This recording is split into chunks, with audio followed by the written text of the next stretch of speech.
Welcome, everyone, to the new episode of Primetime Gaming with Mr. BoomStick and Friends. I'm your host, Mr. BoomStick XL, and we have an outstanding, or literally an outstanding show for you today. We're going to be breaking down a lot of big information that has come out. I see Hargi Johnny with the con picture behind him, as salty can get. He's only here for 2 seconds, and he's smiling. Yeah, folks, we actually have. This is going to be a two-sided coin show. I have reached out. I've been talking with Post Up, which, by the way, if you're not following this dude, like, he really does make all of everything that is happening with ABK so digestible. It's at Post Up on Twitter. You should follow him. Me and him have been back and forth the last 24 hours of all the new information that we're going to be breaking down today, of what happened with the FTC current chair, Lina Khan, and, of course, Washington lawmakers. She got shredded, folks. She was there to discuss the request for the funding that she needs for the FTC in order to take on some bigger cases. And what happened during some of these, during this hearing, were just incredible. Microsoft's bid for Activision Blizzard King was mentioned by numerous senators. Lina Khan's, leading ability or leader ability was questioned openly and publicly. We have a lot to get into. And again, if you ever wondered what or how PlayStation has a dominant boot on the industry for specifically Europe, shout out to Benji Sales and Matt Piscatella. Thanks to Mag, which I missed this because, Mrs. Boom and I were busy during the day. I missed all of this back and forth. The numbers that have come in for PlayStation are absolutely astounding. Even after ABK, folks, I still think that Microsoft, or specifically Xbox, it is going to take many, many years to see the market leadership change towards Xbox. I mean, first of all, they got to get their act together with first party. I would imagine that as soon as you start seeing 90 meta first party games, Xbox is going to start changing ideologies of where people want to play their games. It's not just going to be the Game Pass talk. It's going to be like, wow, Game Pass, and holy shit, these first-party games, they're amazing. But until they do that, they're still going to be in third place, and these numbers are striking. There is a company rocketing and continuing to be in first place, and unfortunately, Xbox really kind of took it on the chin in Europe, which is why I would imagine now we're just getting these numbers now, right? And I'm going to break down the numbers as soon as I'm done with the intros. But the European Commission and the CMA have these numbers, and it really does. It really paints a picture of who is the market leader and who barely even has a presence. And right now in Europe, Microsoft and Xbox barely even have a presence, and the numbers are gonna break that down. But we're gonna get into that momentarily. Kay Asante, what's going on, brother? How you feeling? Oh, Boom, what's going on? I am feeling great, man. It's good to be here with everybody. I see the panel is full. The chat's already getting lively. There's been a lot of Lina Khan videos that I've been watching during the course of the ton day. of them. I've been busy with work, but I just can't stop, and I keep looking over, and there's new sweat videos. I call them sweat videos because then she's it's gonna be an interesting night. I'm here for it. Welcome everybody. It's good to see you. Well, look, it's funny because I saw a lot of commentary from the community. Some was terrible, which we won't even mention, but some are very, very logically thought out and spoken. They compared her behavior to a journalist in gaming, using the dodge effect or the dodge button for almost every question. Mm-hmm. Every answer from her, at least from the 10 clips that, because everyone has been very busy. He's putting these 2-minute clips in left, right, and center. I've watched all of them. And every time Lina Khan answered some questions, it all sounded like the same answer. Like it really, there was no, difference in how she was answering the questions. It literally all seemed the same, and almost in the onset of these conversations, did anyone else notice a bit of that smirk that she had? Boom. That was the first thing I said. Did you see that in the private chat? I go, did you guys see the smirk on her face? The arrogance was unbelievable. It was. I mean, she literally was told by numerous senators that they had this conversation months ago, and that the FTC, under her guidance, completely either forgot to answer the questions or didn't bother. I mean, she was even called a left-wingist of President Biden's current ideology. There was a lot to unpack here. Like I said, there's going to be a lot of questions that I posed during tonight's show, which we're going to get different answers from everyone on the panel. But the one question that I want you guys to kind of think about, and I want to chat. First of all, we got 300 people here. We're only 6 minutes in, which is amazing. So thank you so much for being here. The question I want the chat and the panel to ponder on is: 2 weeks ago, both Democrats and Republicans somehow came together and actually agreed on something, which was shocking. This country is not known for that.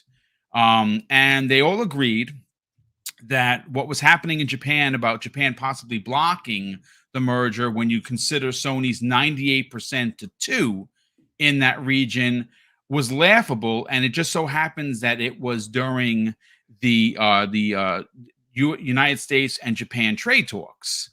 And we've talked about that quite a bit on the show. This is why Microsoft needs to push the envelope and go into Japan and maybe buy someone. But that's not the question I'm asking. The question I'm asking is, if the United States government, which I hate is involved in this thing, but they are, it's too late. Jim Ryan brought the world's spotlight onto Microsoft ABK, and now they're part of gaming. The question that I have is, if the Congress is pushing to have this deal passed in Japan, wouldn't it make sense that they would tell Lina Khan, listen, you're gonna have to retract this lawsuit, because you're holding back an American company from acquiring another American company.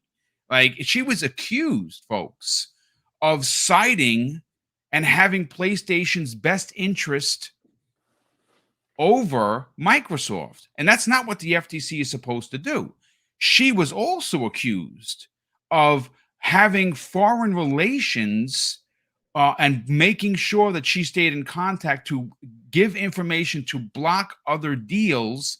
There's a lot to get into here. But Dutch, we're actually going to go to you first after introductions, because you got to get on out of here. But how you doing, brother? And your big showcase has a lot of surprises. We're privy to some, which we will not leak, of course, because unlike Keasante, Mr. Leaker of Starfield. Don't do that. Don't do that. Don't do that. Don't do that. No, don't do that. Come on now. Listen, folks, I'm very happy to say I have an insider on my panel. His name is Keasante. You seriously gonna throw me under the bus 2 minutes into the show? Thank you. Appreciate you.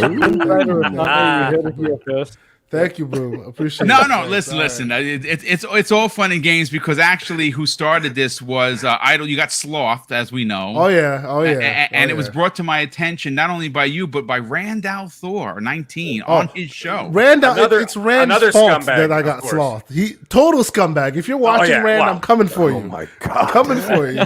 Total scumbag. Yep. He literally begged Sloth to sloth me on the show. He begged him live. Let's move. Rand, forward. I literally was talking to him 10 minutes before the show. Rand, you better be listening, you bum. There we go. Perfect. He's gonna say you're sleeping no matter what. Yes. You will be sleeping no matter what. There's no doubt about it. But listen, Dutch, how you feeling, brother? The showcase is coming out. I cannot wait for it. Keasante was a part of it. I was a part of it. several people were asked to come back, which we're all grateful for. 85 plus games. Looking forward to it, brother. And I know Santa had asked you if you gotten any sleep. The answer is no, you have not. yeah. It's a lot of work, of course, but it's all for a good cause. Like you mentioned, 85 plus games, 7 content creators involved, special guests, developers. It's over 65 hours in Premiere Pro and After Effects, as well as getting all the content together, and other things such as outros, intros, trailers, all the advertising, posters, etc. So a lot of work goes on behind it, but it's well worth it. Again, we're shining a spotlight on indie games, a lot of which you'll never have seen before. Some are in early development, some are absolutely stunning to the point where you think, how is this an indie game and not AAA? Yeah. And some of the work some of these indie developers are doing are just absolutely, it's phenomenal. But there's a lot of surprises in there this year. Can't wait for everybody to watch it on Saturday, of course, which is for the US times. That is 1 p.m. EST and 10 a.m. PST. For the UK, it's 6 p.m. BST. So it's after the Game and Circle podcast and before Game On Daily. So it's right sandwiched in the middle nicely. So a full Saturday of shows for you. Nice. Yeah. Well, you're going to start out your day with the Gaming Circle podcast, and you absolutely should. What they're able to do and how they've expanded the reach of the show has just been crazy. The Asante is definitely putting in the work, folks. So if you're not already subscribed, you definitely got to subscribe because your numbers have gone up, Asante. Super proud of you, bro. I appreciate it, but I'm excited to finish the show and sit down and watch the showcase this year, man. I'm looking forward to it. Yes. Yeah, Dutch. I mean, what was great about not only having the showcase come back, folks, you don't understand the work that goes into this. He told you he's 65 plus hours worth of work that goes into this showcase. Some of the things that go on behind the scenes is just crazy. The fact that you haven't been picked up to do this on a regular basis is bonkers. The Dutchies, ladies and gentlemen. The Dutchies. Let's go. Yes, the Dutchies. I like that. Dutchies. You don't like the Keeleys? We got something new for you. It's the Dutchies, ladies and gentlemen. Yeah, Let's go. I love Let's it. go. I love it. Give Keeley a run for his money. I love that. Crispy Bomb, what's going on, brother? How you feeling? Oh man, I mean, I feel like Miss Lina Khan is not happy right now. A lot of people don't realize this is a budgetary committee within the Congress. She has to convince these said people to put her budget within the budget that gets passed in Congress and then to the Senate and then signed by, Joe. So I don't know. Like, you got to realize she is sitting back like, how am I going to do this? And I think we're going to see something pretty quickly in the next coming days that is going to make people realize that, you can't really argue with what, these committee members were asking. And I think if you argue with it, you have to realize like they're just asking a question, and I feel it's legitimate, and I hope everybody else feels it's legitimate because I see a lot of people getting price gouge on other things. And I think as we get into it, you're going to realize that, what we saw, in these past like 24 hours is actually pretty important for the beneficiary of American people in general.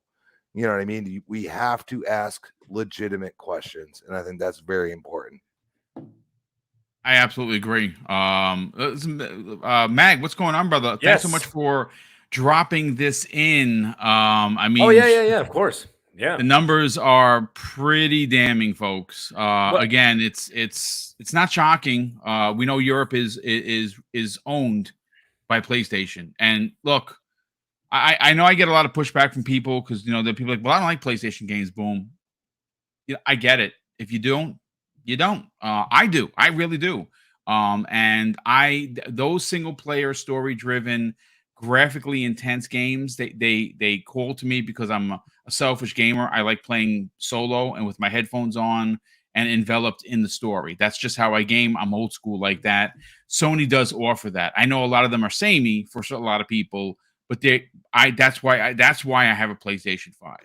And I'm not the only one, but again, we're going to get into these numbers momentarily. Meg, how you feeling, brother? And by the way, thanks for the call out on, of course, as always, on Colt's show, because I was there in the chat. Oh yeah, and great conversation as always, man. I mean, good stuff.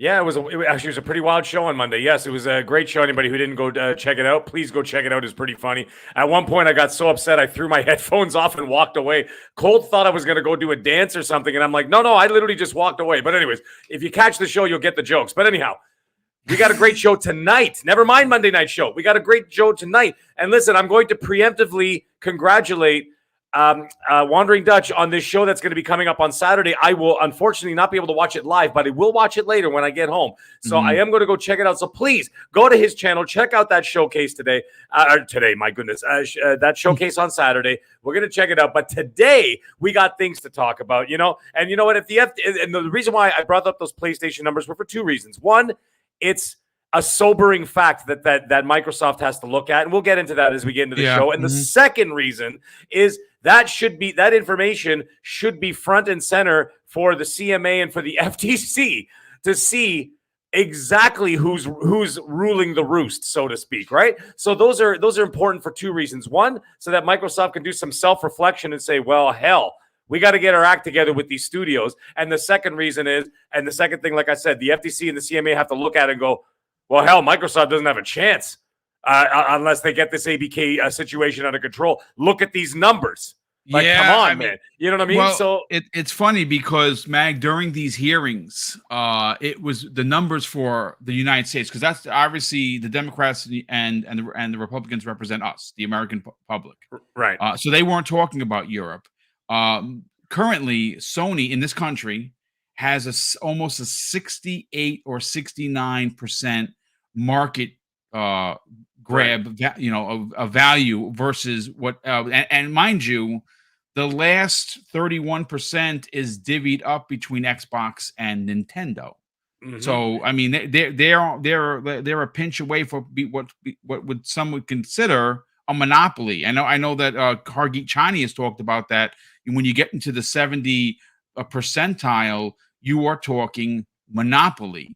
And what's interesting, and like I said in the opening, is that she was accused of having Sony's best interest in mind rather than the consumer that is going to make out very well with Microsoft acquiring. I mean, again, people always ask, but why are you so invested? It's not your company. Yeah, but I'm invested in the brand. Right? I as a retired guy, I'm not afraid to tell people my business. As a retired guy, my pension is awesome. Is it the greatest pension in the world? Probably not, but it does enough for me. And like all pensions, folks, it has a ceiling.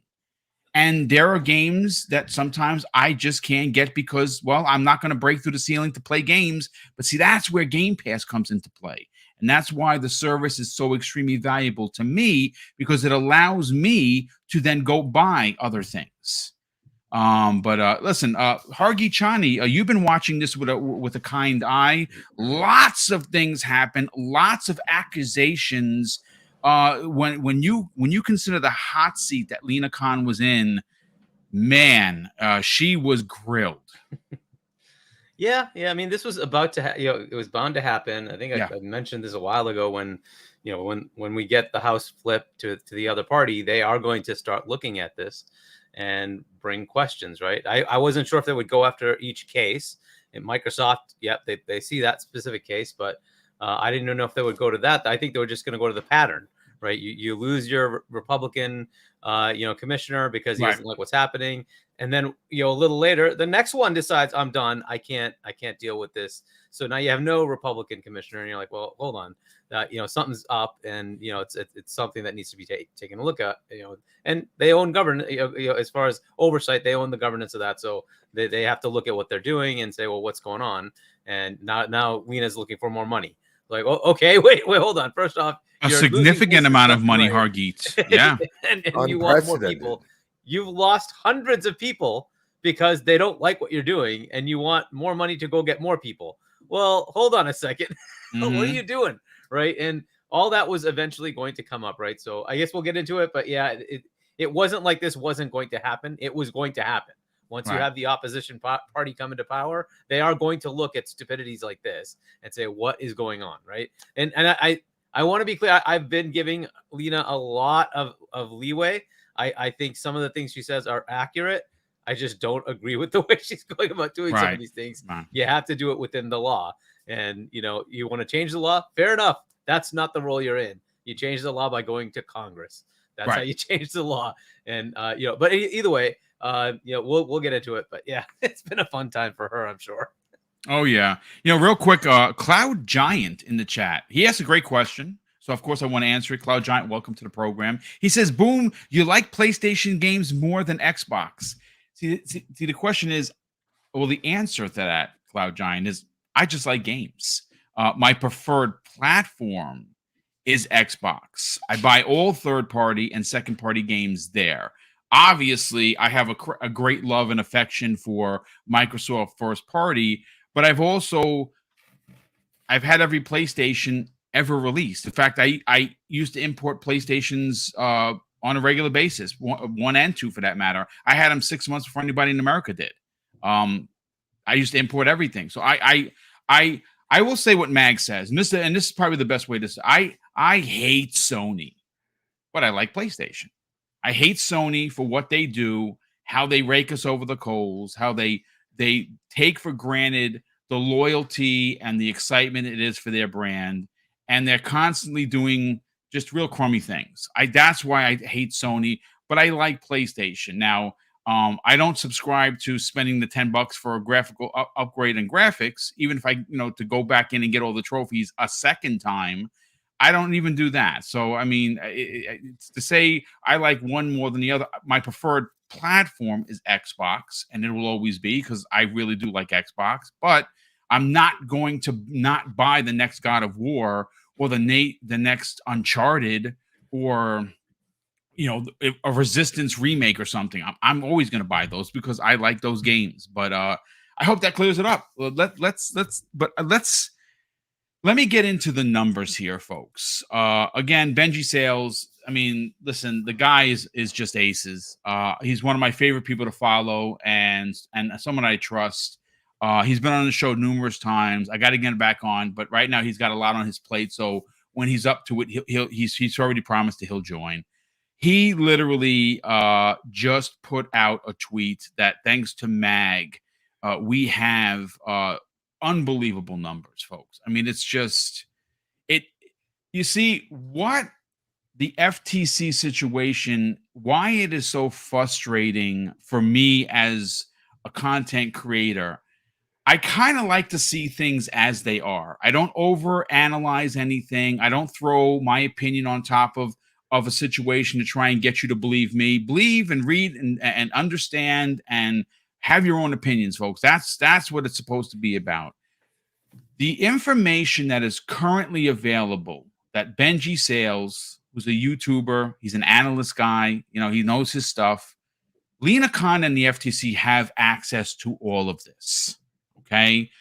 The problem that I think that is happening with Lina Khan is one, her age. I think she's too young to be in the position that she's in. I'm not saying she's intelligent as they come. She has the documentation and the schooling. And like I said, numerous times, folks, her ideology of wanting to protect consumers from allowing big tech to run rampant is sound. But like Hargeet Chani said, the way that she is doing it is illegal, folks. You must use the rule of law.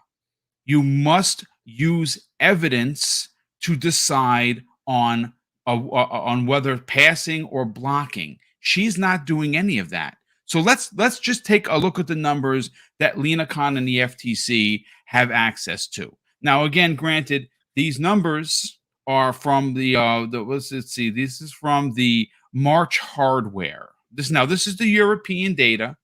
Now, she has nothing to do with that. She obviously represents the United States citizens, us.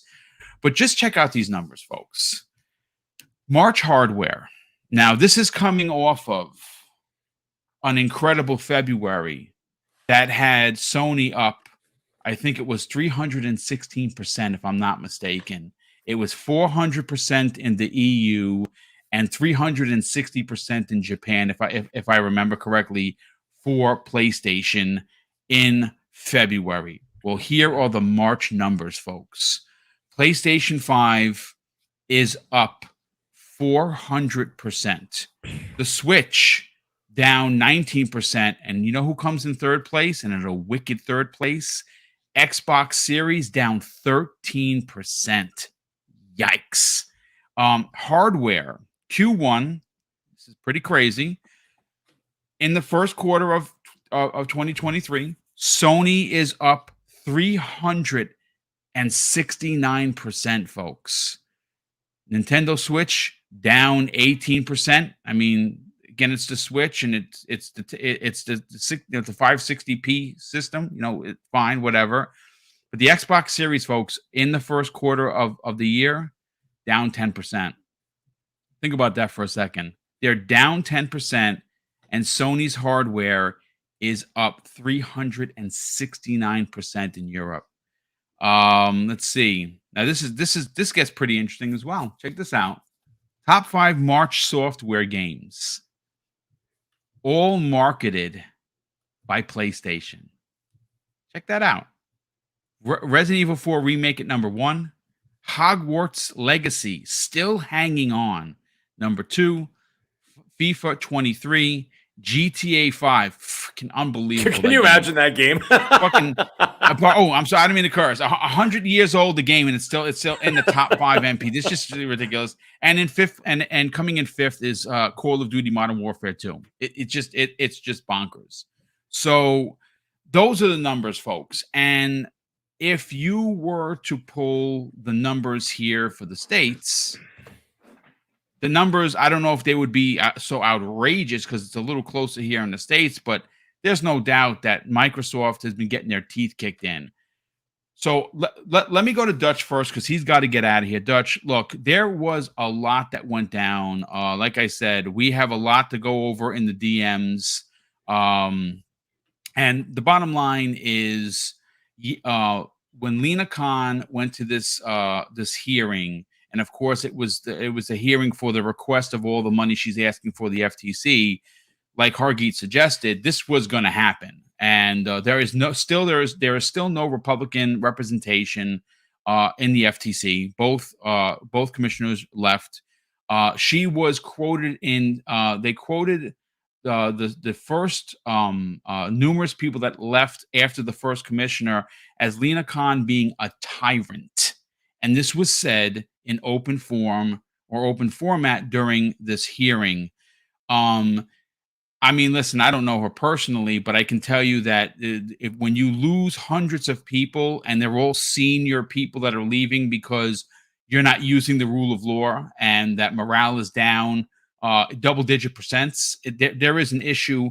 What Dutch, what were your takeaways on what happened at this hearing? And do you think she's going to get called to the principal's office, meaning President Biden, and be like, listen, you're going to have to do something about this lawsuit because you're going to lose again. She is going to lose. And mind you, this hearing is coming off of now the loss by when that was just announced at the beginning of the week, where Axon, which is an equipment, a law enforcement equipment maker, sued the FTC for abusing their authority, and the Supreme Court favored Axon unanimously. I don't think she has a job by the end of the year.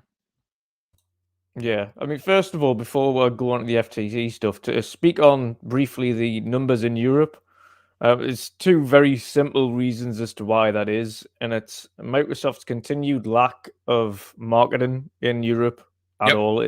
It's pretty much non-existent. And secondly, it's localization. There's parts of Europe, including mainland Europe, i.e. Germany, the Netherlands, etc., Central Europe, where there is literally zero advertising anywhere for Xbox. None. Most people don't know what that is. They don't even bother with it. Never heard of it. Don't care about it. And there is no effort goes towards it. Zero.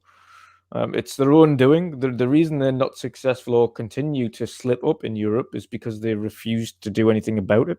On an advertising front, you can't run a major global company and have successful IPs, whether that be film, music, games, or otherwise, without a very successful marketing campaign for it. This is what PlayStation do very well. For Hogwarts, as you mentioned, it was there was 4 buses went around the center of London, with each of them in the different color of each house. Wow, that's awesome. That's awesome. Like, I mean, that's why Sony is number one, dude. That is why Sony is number one. In Norway, they've got giant Thor's hammers in the floor. They've got giant axes everywhere. They've got different Spider-Man things planted, like giant statues in the middle of nowhere in random European cities. Like, Sony know how to do viral marketing. Xbox have nothing. They have zero. You're very lucky. I mean, I've seen, and Asante will know what this is. There's a Dutch drink called Chocomel. I've seen more advertisement for Chocomel, a random Dutch drink, on British TV than I have Xbox this last week. Yikes. What's that about? It's a chocolate milk. Why am I seeing more advertisement for chocolate milk than I am Xbox? A random Dutch drink as well. It's not like it's a big, huge worldwide phenomenon. It's just a single. Jesus wept. So it's in their own hands. It's their own damn fault for losing ground in Europe because they refuse to do the basics. And something we've pulled them up on for months and months and months, years in fact. Marketing is terrible. They need to get on top of it. Not just social media. That's the basics. That is ultimately the basics. It's in terms of actual viral marketing, public marketing, they need to get on top of it sharpish. Well, they just pulled their account from Twitter. Breaking news, folks. Xbox has left Twitter. That's a bit different. I don't blame them. No, I have a business account on Instagram for marketing on there. And to access Instagram's or Meta's, because obviously they're owned by Facebook, right, to access their advertising API, it is free. Zero. Doesn't cost a penny to access the marketing API on Meta. It costs now, because of Elon $42,000 per month. 40 just to access the API. That's not to advertise. That's just to access the dashboard so you can view your advertisements per month. Each advertisement, for a minimum of 2 to 7 million views, will cost you a minimum of $24,000 a month per post. So if you're making 10, 12, 13 posts per month, on top of that, you're talking several $100,000 per month to advertise. Yeah, crazy. It's not worth it. It's when you've got say a dozen Xbox Twitter accounts that they manage, and each of those have millions of followers, you can garner that attention yourself without paying. There's no requirement to do it. Social media advertisement is only really beneficial for those with smaller accounts who want to get more views and gain traction. Once you've got the traction, sponsored posts aren't worth a penny. They're not worth anything. It's a waste of funding. They can spend that on actual marketing that they're not doing. I was gonna follow that up, brother. I was gonna say that, Touch, we're the social media now. Yeah, think about the hit. Look at me. I'm the social media now. We're not getting paid, and we're advertising 2 hours a week. Yeah, right. To put it into perspective, that random Forza Horizon post that I put up on the eve of the DLC launch, got 1 million impressions, and it got just from the retweet from Forza Horizon's account. I didn't pay a penny. 1 million views for nothing, for free. Why would you pay for that if you can do it without paying? So I don't blame them. It's not worth it, especially Elon Musk. He's trying to rip people off in order to force he's going to wind up killing Twitter. A little about it. But on the FTC front, I think the Congress, the way Congress are going about it, they set their stall very early. One of the first opening statements to Lina Khan was that regarding the funding, essentially saying you have to get your house in order before we even think about talking about funding. They read out the statements of all of those that put in complaints directly about her that had left. Yeah. They mentioned specifically that those had left weren't nobodies. They were people who had been there for a significant period of time. Well, they consider them to be grounding. senior staff members that left. Yeah. Mm-hmm. Yeah. With respected, very respected staff members, with very good grounding, and still have good grounding, which is why they're taking this seriously. And they're essentially saying, like, we're deeply concerned. You've had more than 20 staff members leave, a lot of which have cited you as the issue, being a tyrant, abusing power, abusive workplace, hostile workplace, hostile environment, putting aside the law and the facts in order to make essential potential political gain or political agendas. If you don't sort this out, you've got absolutely no hope of getting funding. So they pretty much laughed at that section. And in fact, I think if you go back and have a look at that clip, I think she's smiling or almost. She's smirking. Yeah, 100%. Yeah. Yep. This is the person reading out that to Lina Khan, essentially almost laughing, just saying, like, I don't know how you've got the goal to ask for funding when the FTC's in the state that it is, when you've got staff leaving left, right, and center saying we're not doing the job we're meant to be doing, and she's refusing to do it. Essentially putting the precedent of law and the FTC's purpose at risk for her own gain and political gain. Is kind of undermining what the FTC is meant to be doing in the first place. So that was the first point, is the fact that they brought that up, and essentially started the entire meeting there with the fact that she has to get her house in order first and foremost before they even consider funding, which I think is the precedent. She knows now from the off that the only way she's going to get funding is to get the house in order. Now, the only way to get the house in order is to do things by law and using the facts. Yeah. Now, another side is the hypocritical nature in which she was answering the questions. So they mentioned again, when they mentioned Microsoft ABK acquisition, and spoke specifically on the market share difference. So they were saying, and they brought up, specifically in the US, of course, this isn't regarding the rest of the world, specifically in the US, Sony and Sony PlayStation have 65% market share currently.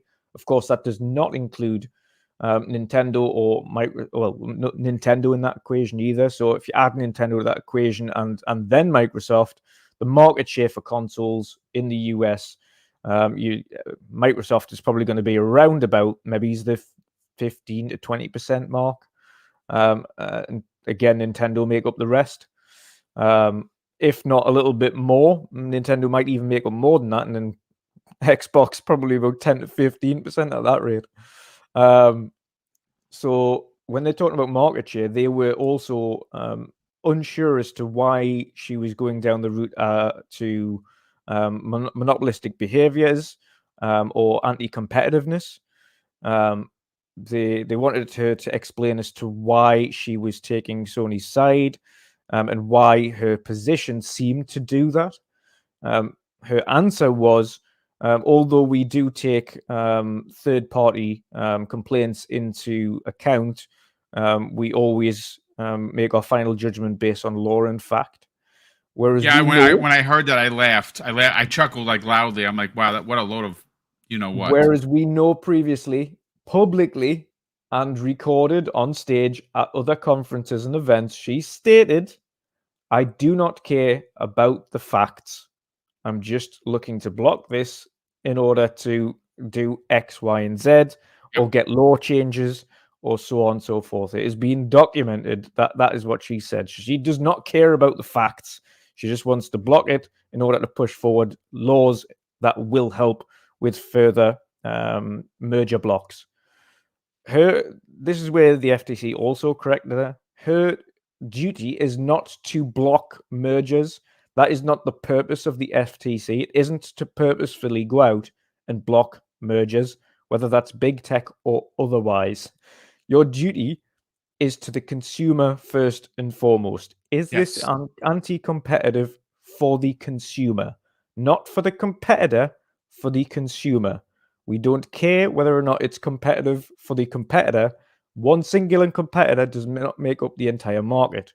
Correct. The only time that it would be classed as anti-competitive is if something that you are doing directly affects the consumer in an anti-competitive nature, i.e., if you hold the vast majority in the NVIDIA ARM case, for instance, 80% of the chips for the entire market, which would mean that it would limit the possibility for any other manufacturers to use anybody other than them for the chips, which means consumers do not have choice.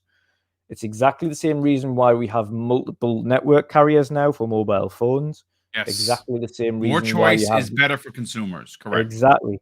Exactly the same reason why you have multiple energy suppliers for your energy, so on and so forth. There's a reason why it's there. Now, in terms of, and this is why they brought up the Call of Duty thing as well, because the FTC brought that up. Yes. Not the FTC, sorry. The Congress brought that up, mentioning they've already provided, and it has been documented they have provided assurances that Call of Duty will not move from anywhere. It will remain on every platform. So that is an issue you brought up and has already been corrected. So that removes the anti-competitive nature for that for consoles. There is no anti-competitive nature for this for consoles specifically that would hinder competition or restrict consumer spending. When they've done the facts and figures surrounding it, specifically in the EU and in the UK, the amount that would switch if a slight it was like single digits. It wouldn't even be a lot, dude. It was 3.6% was the exact figure that they used. 3.6% of users would switch, which is almost nothing in the grand scheme of things. When you're talking about 140 million players on your console, only 3.6% of those switch is not going to damage your bottom line. No. And it's certainly not going to be anti-competitive because those users stay on your platform. So, yeah, it is. In terms of the facts at hand, she's already been proven already with the way that she's saying it. And again, Boom, I have to agree. Every one of her comments was exactly the same. No matter what they asked her response was, well, by the laws of Congress and using the ethical committees, we will always put law and fact as our final decision. Was the response for everything. There was no other response. That was the only response she gave to everything. This isn't a TV show she's taking part in. This isn't some random convention she's going to have a talk. This is Congress. Right. And if she hasn't got the correct answers and the facts to back up her claims to Congress, they will not give her the funding. And because of lack of funding, she will not be able to do the job that the FTC is set out to, and she will be removed from position. Yep. So she has one choice and one choice only. That is to steady the ship, put right what she has done wrong. And this isn't just Microsoft and Activision Blizzard transaction. This is going across multiple mergers that she's attempted to block.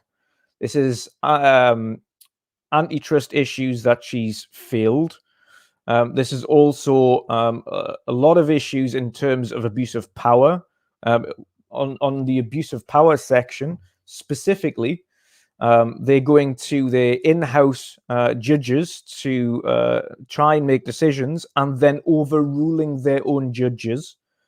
They actually made mention of that during the hearings, which is crazy. Like that's you keep it in house, Dutch. Your judges rule against you, and then instead of taking the decision that your judge it's inside of the FTC, they overrule it. You can't win. This is why it's illegal. And not only that, Boom, and this is why they're doing it. It's a tactic in order to make companies, because if you're a smaller company and you're going through a merger, FTC at this point, not previously, at this point, are taking you through the ringer intentionally to drag out proceedings so long to a point where you can no longer afford to not have the merger go through, so you just pull out. You cannot afford to continue the legal battle with the FTC, so you pull out. And that is what's happened with a lot of the cases that have just fell apart under the FTC's way of doing things currently. The problem that she's had recently is that the companies she's tried to do that with have taken them to federal and had it completely obliterated. Yep. Because you can't drag out the companies that can afford to take you to federal. The companies that have pulled out and have decided against pursuing anything further or going to federal are those who cannot afford to do so. Where they're the only ones they've won because they can't afford to battle it. If they could afford to have battled it at federal level, they would have won. The problem is Lina Khan and the way that they're doing things is they're intentionally abusing their power to drag out proceedings to a point where it is no longer financially viable for these companies to go through with the merger. Not that the merger is actually unethical or anti-competitive, but companies aren't being allowed to go through with completely legal agreements with other companies. They're not allowed to purchase companies in a legal manner because Lina Khan decides that they won't. Not because it's unethical or impractical. It's because she doesn't want them to for an agenda. This isn't just MSABK. This is the way she's trying to run it. And it's unfortunate, but hopefully for the benefit of American consumers, of course, this doesn't affect me per se, but for the benefit of American consumers going forward, for everything, this gives Lina Khan the kick up the ass so that she starts to do her job correctly and gets the FTC back in order. There is absolutely no way you can use that amount of staff that blame you as the issue and not correct it, because you will be out of a job. I don't think. I think her arrogance. I think her arrogance is going to doom her, dude. At that point as well, though, this is, and you've got to, when you've been removed from a position like that, in that manner, where people have called you essentially all the names under the sun, you're a tyrant, you're abusive, there is no way you're going to be able to get a good position anywhere else after that kind of let go. So you have to correct it. And I think she needs to start taking responsibility for it, because she is the chair. Under her watch, this is happening. And I think ultimately, this, for not just the MSABK, but I think ultimately this will be the kick that gets things back in order, because she knows that doing it the way that she's trying to do it will not change laws. It won't. It'll rile people up, and Congress do not like people being riled up. That's not what she's there for. She's there to make sure that things are ethical and not anti-competitive. It's nothing about blocking mergers. That's not your purpose. Your purpose is to make sure any mergers are ethical and not anti-competitive. If they are, first of all, you go to remedies. If the remedies are not achievable, then you will seek to block. You don't seek to block without beforehand looking at remedies. There's no reason. So yes, that is my opinion on the matter. Well, listen, good stuff as always, brother. And again, I know you got to take off. And obviously, before you get out of here, tell people what you got coming up this week. Yes, of course. Yeah, been a blast. Of course, I will be listening whilst I get an early night. So yeah, I'm going to be looking forward to your opinions on the matter as well. But yeah, of course, as I mentioned earlier, the Community Indie Showcase 2023, starring obviously myself, the host and the creator, Mr. Boomstick XL, K Sante, Everborn Saga, Pong Soul, I Steel Rain, Duncan's Voices Indie Choices, and a special guest. Oh, and Boxenberger, sorry. And a special guest. As well as developers, 85 games, 2.5 hours. That is Saturday, 6 p.m. BST, 1 p.m. EST, and 10 a.m. PST. So, yes, thank you again, chaps. I hope everybody in chat enjoys the rest of the show. I'll be listening in the background whilst getting early night. But have an awesome one, chaps. It's been a blast. So much, Dutch. Enjoy the rest of your day, and we're looking forward to Saturday. Casante, I want to bring you in first. Dutch made a lot of fantastic points. You and I talk on a daily basis. And what I love about the conversations that we have is that we try to approach this not from a fanboy perspective, but from a logical perspective. And logic doesn't seem to be something that Lina Khan is using. More specifically, she is not using the rule of law. And more importantly than even that is fact. The fact of the matter is this is a vertical merger. This is not going to cause harm.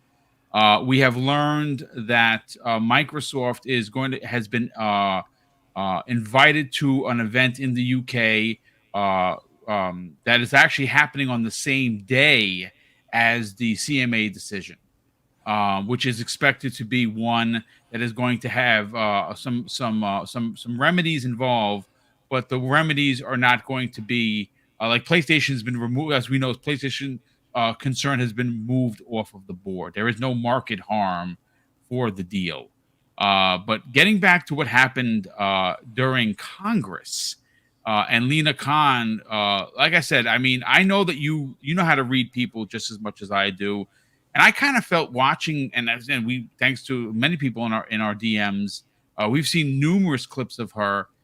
The arrogance on display, I thought, was very, very apparent. Especially when she smirked on a lot of the answers. I mean, I don't know what else to call it other than balls of steel. I mean, I find it to be insulting that she has this much power, and she knows that she's doing wrong. And I think that ultimately her own self-righteous arrogance that was on display is going to cost her position. What are your personal thoughts about how she was addressed by Congress? I'll be honest with you. Actually, I was surprised because usually, you know, if you've watched some of these hearings, they tend to fumble and bumble a little bit. You know, they tend to ask dumb questions that make the youngins in the room go, "Oh, where did you hire these boomers?" You know what I mean? Yeah. Like they tend to. That's just what they do. If you've ever seen them, you know, grilling Google and Zuckerberg and a few others, you're just like facepalm every 5 minutes. It's what they do, right? So. Listening to what the line of questioning they had for Chairwoman Khan, it was very surprising because they were spot on in their execution and exactly what they were asking for and all the questions we've been asking for. You know, I will say, you know, by and large, I find myself in an uncomfortable position because more often than not, I don't want to be on the side of the Congress people. Because they always come there with a not so altruistic agenda to go forth. It is the epitome of a political. It's a political circus. That's what that is. Yeah. Most of the time, it's just what it is, right? So I tend to be the type that doesn't want to find myself on their side because I know that my pursuits in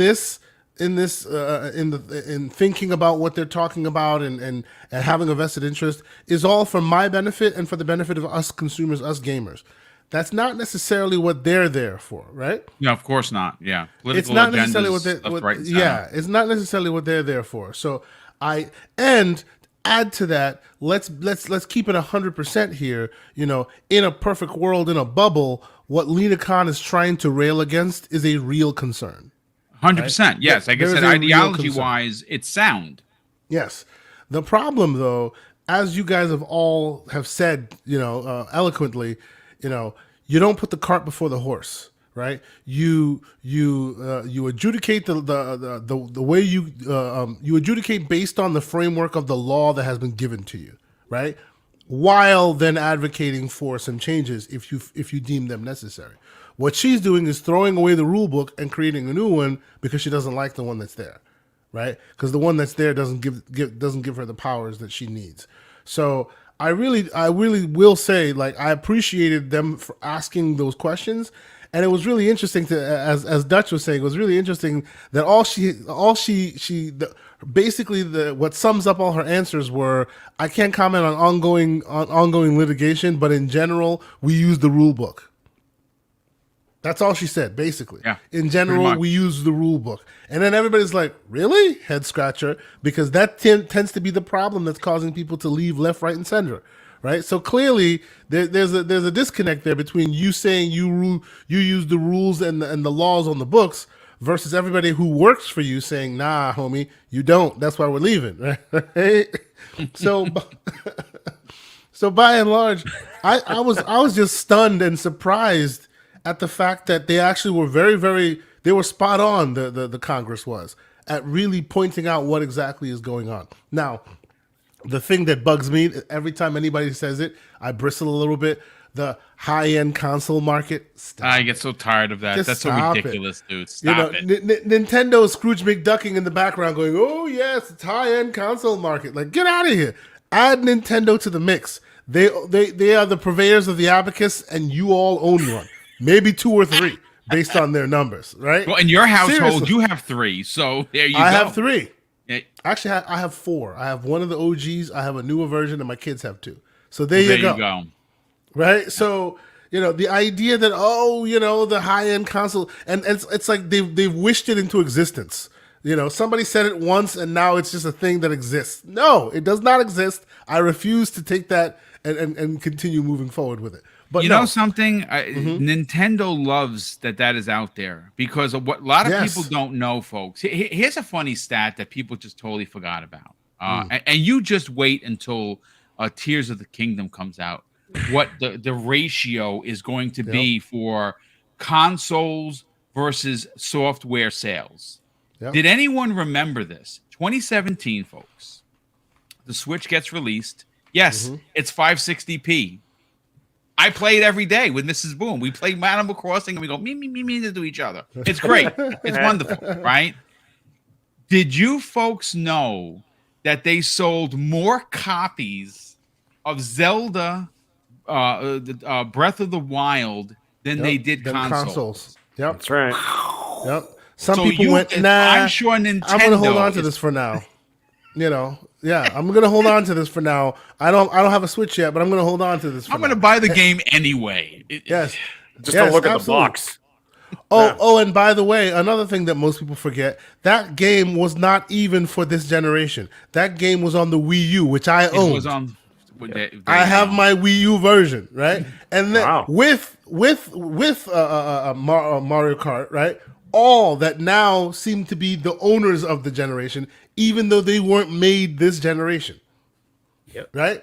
So when you speak on it and then you go high-end console market, like, stop it. You sound like a boob. Stop. Yes, you sound like a freaking boob when you say that. It sounds like but to be fair, please. It was Sony that popularized But this is my point. It was, and it this actually is my worked point. against them. Used against them, which I love. Yeah. I love it. It sounds like Jim Ryan went and regurgitated some word diarrhea, and everybody just kind of slopped it up, and they're just using it as if it exists now. It's annoying. It's annoying. I mean, you open your mouth, That's great. Canon will be used against you. Now, my question, and this is a very open-ended question that I hope some panel members can help me in answering. What will this do as far as moving the needle?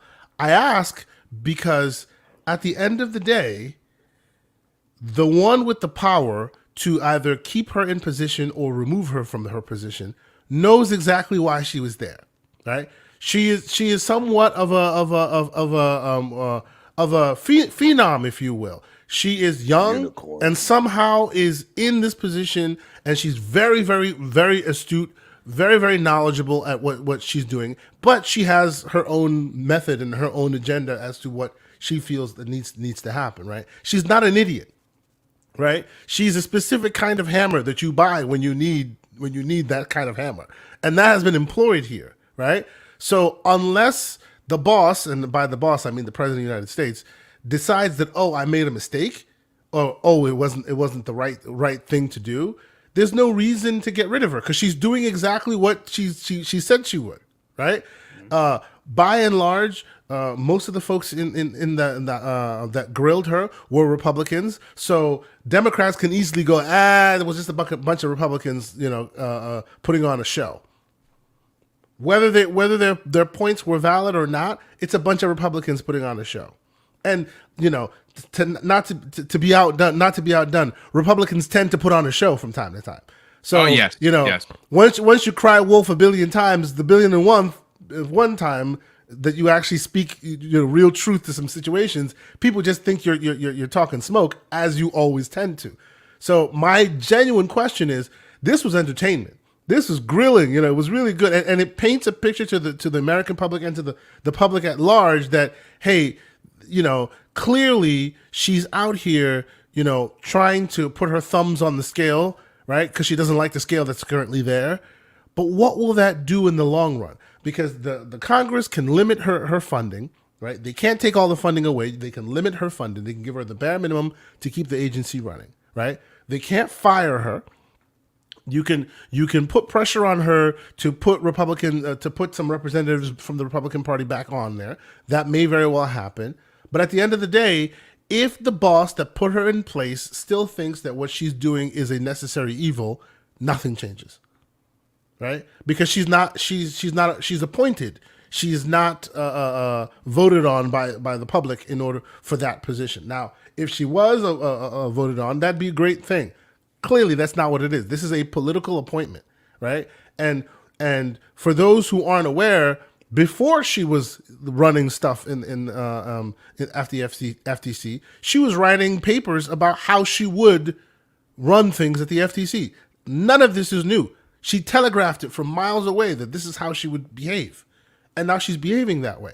Now the only difference is, the only thing that makes it interesting is when she was writing those papers, she made it sound such a way. And now she's actually in the position and she's losing cases left and right because the law is the law is the law is the law, right? It just is what it is, and you can't shape it any way you want. But still, as much as she's losing, and for our purposes, she'll most likely not like make any kind of dent in this whole Microsoft situation. So, if and let me be absolutely clear, I am 100% behind the fact that this is gone way too far, and Microsoft have had every right to make this purchase because that they have years and years of precedent and law on their side. So that's neither here nor there, right? But if she had the ability to make any kind of dent in the situation, it'd be interesting. She does not. It's just a joke at this point. So I guess my question, and I'll leave it at that, and hopefully one of you folks will be able to answer it for me. What do we really expect? How do we expect the needle to move here? How do we expect it to change the equation? If and I mean, folks, correct me if I'm wrong. Biden has not in any way, shape, or form come out in any way, saying that the work that she's done is bad. Am I wrong? Well, no, he's not going to. He's going to say what somebody else tells him to say, and that's the problem I have with that man. Sure. No, I get that. I get that. Go ahead, Hargeet. What were you saying? So, Asante, just one point though. As far as Congress, what they can do, they do have the power to impeach. Yes, so they actually can fire her, and so, but it would have to be confirmed by the Senate. Yes, right? So it would have to be unanimous, and that's the problem, right? It would have to be unanimous. Well, it has to be a majority of both. The majority has to be. If we want to be honest here, Congress has the ability to impeach our president. They haven't done that, even though at times I question our leader and his actual mentality. But I'm an independent. I've been an independent my whole life. And I'm concerned on how easily he is swayed on his thought process from other people. And I think as long as we sit here and say that, which I believe a lot of people don't want to say it, but it's the truth. I think it's a problem, and it's something that you feel is right because people look at it and say, "Oh, he's just being objective." But is he really? Is he Well, but not you know what listening to though? other I people? will push back a little bit on that because, like you're saying, he basically he listens too much to the he flip He's a flops, as it puppet. were. He's a puppet. That's yeah. But if that was the case, Khan wouldn't have gotten as far as she's gotten right now. Because by and large, whether you're Republican or Democrat, all you hear is she's terrible, get her out of there. And he's still standing with her. So that tells me he's not listening to people. He's not doing what people say, because if he was doing what people say, she would have been out of there a long time ago. Like this whole thing has been kind of a festering boil for a while in the FTC. That's an agenda. You understand? Like everybody brings up her radical ideas on her agenda. And I feel if somebody told him to say this agenda is good, he would just listen to it, regardless of the ramifications of being a law abiding or not. And I think that's a problem. I think we need to look at everything objectively. I think that there were legitimate questions asked. Why are you being vocal and technically, as of now, blocking a merger between two American companies? And I get it, like people that live in other parts of the world, they don't care.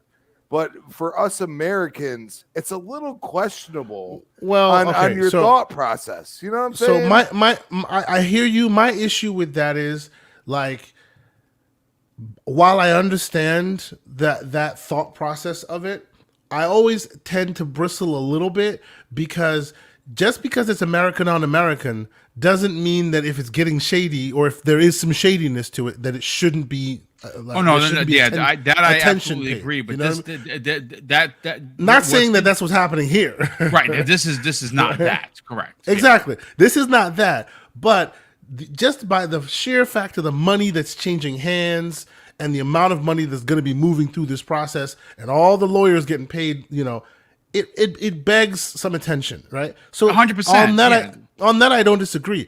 All I'm saying is come to it with valid criticism, because there are valid criticisms to be had. And so far, she has not been doing that. And everyone can see, that it's all cart before the horse, right? What I think versus what's actually in the law. That's what's happening right now. Right, and that's why I think it's actually great and valid that the Congress had actual hardcore questions for her. My question is just, what will it do at the end of the day? Because it's going to move the needle, because she's going to lose again. She just lost again. Harkeet, I want to bring you in on a conversation. I know you said Congress can do certain things, but I really want to kind of bring this back in and tighten it up to keep it to gaming, because ultimately, this affects me. It affects Xbox gamers, because what is going to ultimately happen, Hargeet, is the value proposition of what we are currently paying $15 a month is unmatched in any industry.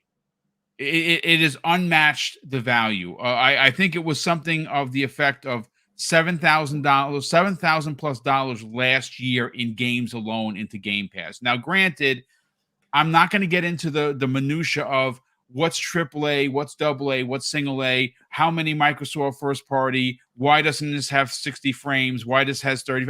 That is irrelevant to the conversation. And Kay Asante, you said something in the beginning. We're not going to talk about it now, but it might be something we talk about in the future. There's a conspiracy theory that you're kind of wrestling with about why Microsoft has taken their foot off the gas. All right. I think we all seem to, I think it's very easy to suggest the reason why they have taken their foot off the gas, why there's no advertising, why they're down 13%, why you can't find a console. There is a monster conspiracy theory that says that, well, they just wanted the rope-a-dope, right? They just wanted to, first of all, I don't think they need to do anything, because Sony is just selling a lot of consoles. That's just what Sony has always done. They've been doing it for decades, folks. This is not a surprise. We only saw a turnaround when Sony took a dump with the PlayStation 3. They made a lot of bad decisions on making. Real quick, Boom, about that question, and I'll be as concise as I can with that. I was really, really concerned about, hey, all these crazy numbers, and you were describing what Benji Sales was talking about. Mm-hmm. But after owning this for a short amount of time, and for folks who don't see it, that is the Logitech G Cloud. Dope handheld, bro.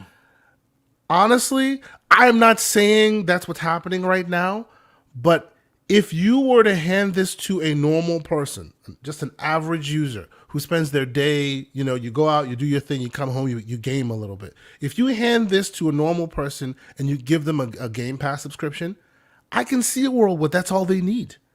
Yes, right? I agree. And they're gaming and they're in the ecosystem and they have no console. And I'm not just saying it's specifically this device. I'm saying all the people who have Samsung TVs and an Xbox controller, all the people who may have devices that are on Xbox but still are playing in the Xbox ecosystem. I would love to see those numbers, because after playing this for a while, and I'm literally playing with this, I have been playing Ghostwire Tokyo exclusively on this device, and it's just amazing how well it works. So it makes me go, dude. It makes me go, hey, all these year-over-year numbers that are just looking so lopsided, we know that Xbox is having a hard time getting consoles because they're also trying to put them in the cloud and all this other stuff. Mm-hmm. Could we be focused on the wrong metrics because they don't really, frankly, care what hardware you're playing on as long as you're in the ecosystem?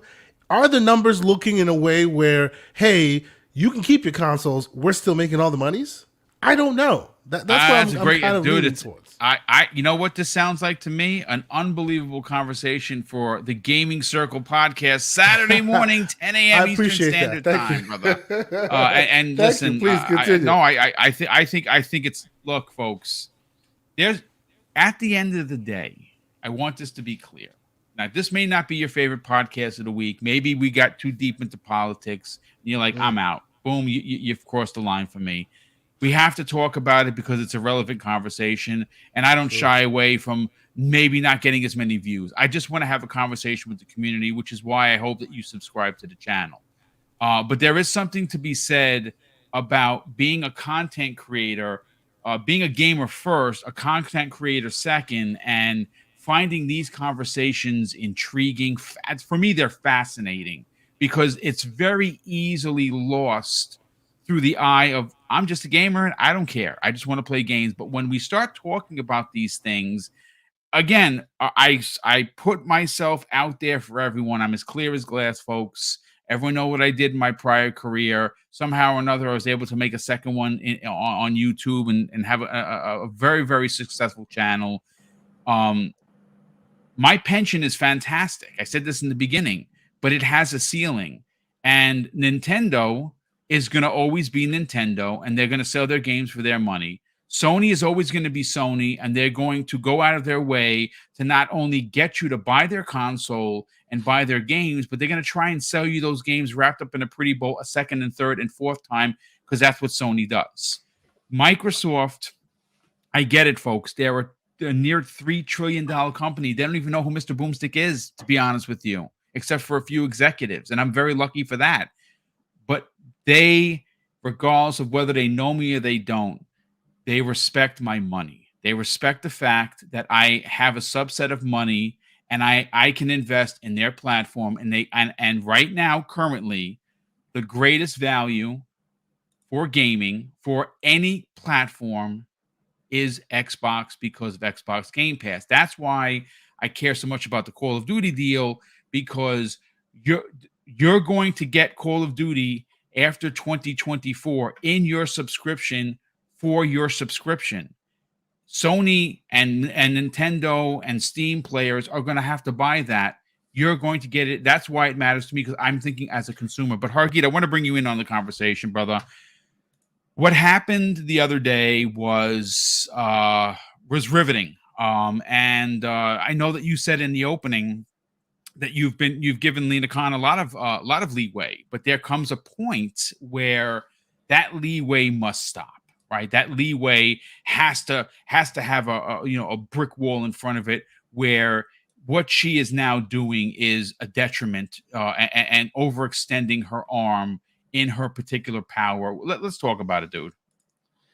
Yeah. So look, I mean, so you were saying, Asante, like, she's following the rules. That's what she's telling them. You forgot the second part that she didn't mention. She's following her own rules. She is following the rules that she wrote. So, but hey, that is what she's been doing. And look, what she's trying to do is say, hey, look, if I try something, one of them might stick, right? Just like the 12 games of the service Sony's working on, like, they're not expecting all of them to take, but one or two might, and that's what they're looking for. They'll just throw a whole bunch of darts and hope one of them hits, right? And that's what she's trying to do. Is if she got one company to just relent, right? She gets a win, and that would then set precedent, and that's what she's looking for, right? I get all that, and unfortunately for her, the companies she's decided to go after, they have deeper pockets than she does, and they're not going to relent. They're going to say, no, we're going to fight this because we don't want you to get that win, because we also understand that the market needs to be able to buy stuff to continue, right? That's the way it is. A lot of small companies business 101. A lot of small companies start with venture capital on the assumption that it will hit and somebody will take that IP and bring it on board, and the venture capitalists will get their money back, right? If that doesn't happen, that whole system dries up. And that is not good. That is not good for innovation. That's not good for small business, right? And that's the thing that generates wealth is small business, right? So you can't do these kind of things, just because. You have to do them because they make sense, right? And that's kind of been her problem, right? She finds weird things to say that this is a bad thing. And it's like, well, but is it really though, right? You have to have precedent to say that that's a bad thing because of some actual issue, and there really wasn't. The fun part about the ABK one with her is the items she had in there. Well, first one was they lied to the EC.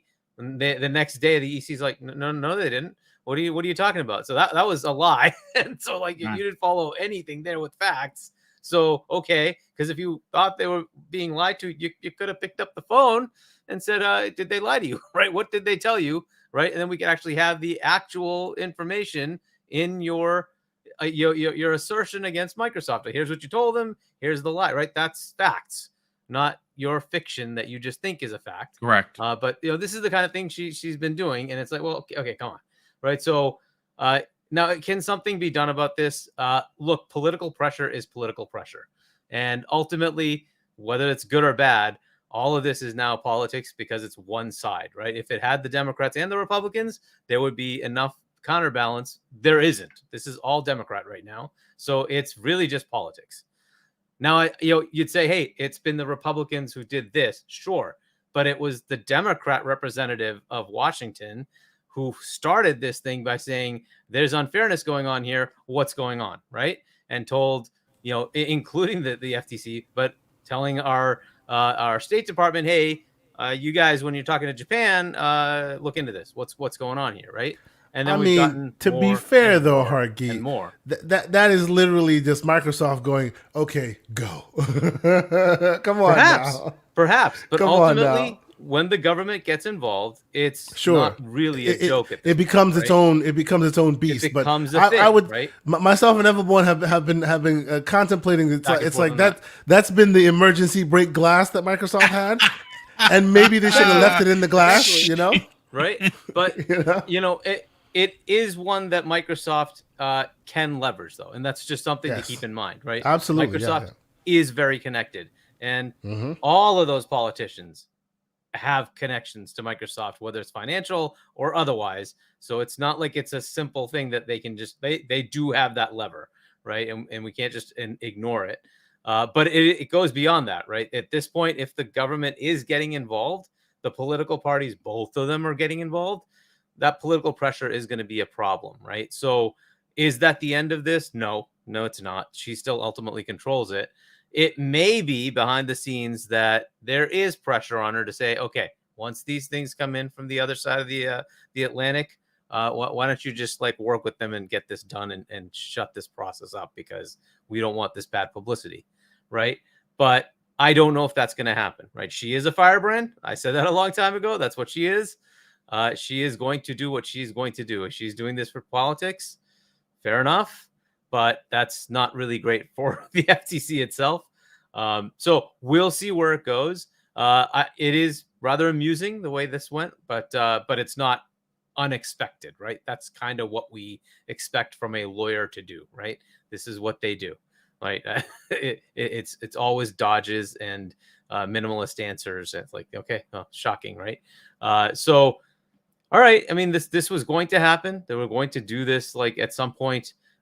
Whether something comes of it or not, I don't think she's getting her money. That's not going to happen. I don't think she's going to do anything to even warrant getting the money, but she's just never going to get it. Not unless there's a full support Lina Khan Congress across the board. She's just not going to get it. There's just no way, right? There isn't even a counterbalance on the on the commission right now, so it's just not happening, right? But as far as what's going to happen for ABK, look, I mean, the best case scenario is a simple one where the judge and the person now assigned to do this case just work it out once the EC and the CMA come up with their decisions, right? If they come out no concessions, well, then that's what FTC has to work with. If they come up with a few concessions, that's what the FTC will take in as input and say, okay, well, we'll agree to these, maybe add a couple, and let's get this done. That's the right thing to do.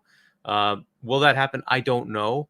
As you mentioned, Boom Axon did happen, right? So there is the potential for Microsoft to just go ahead and say, okay, sue us. That's one thing, right? Because they haven't actually blocked it at the federal level yet. They've basically said we're going to sue you within the FTC process, but that doesn't actually mean they can't close. They can. So they could just wait for that, or they could say we're going to sue you because you're doing something that's wrong. But they took away their own lever. Microsoft took away their own lever by saying that they had it originally that what you did was unconstitutional. That would give them that lever to go back and say we're going to sue you, right? But they took that out, so that isn't really there. That doesn't mean they still can't do it, but it does kind of limit their ability by taking that away. I don't know why they decided to do that, but they did. So that's kind of where it is. This could drag on for a while, or Microsoft could just do it. Like I think it was MGM. They just went ahead and did it and said, well, we don't care. We're just going to do it with Amazon and sue us, right? Sue us. And they didn't, right? So, right. It's possible that's where it goes. And then they just quietly just let it go. We'll see. Right. But, Microsoft has already said if the European side gets done, we're just going to close the deal. Going to close over it. They actually did say that. They said that in the initial filing, but the judge. That is what they said, right? So we'll see. Generally, the administrative judge likes to have it done cleanly and just get it done, right? So once that happens, they may have another session and say, well, you got those pieces of information. What's next, right? What can we do with that? Have you guys started talking to negotiate terms? They might work it out and just get something and be done with it. So I hope that's kind of where it goes.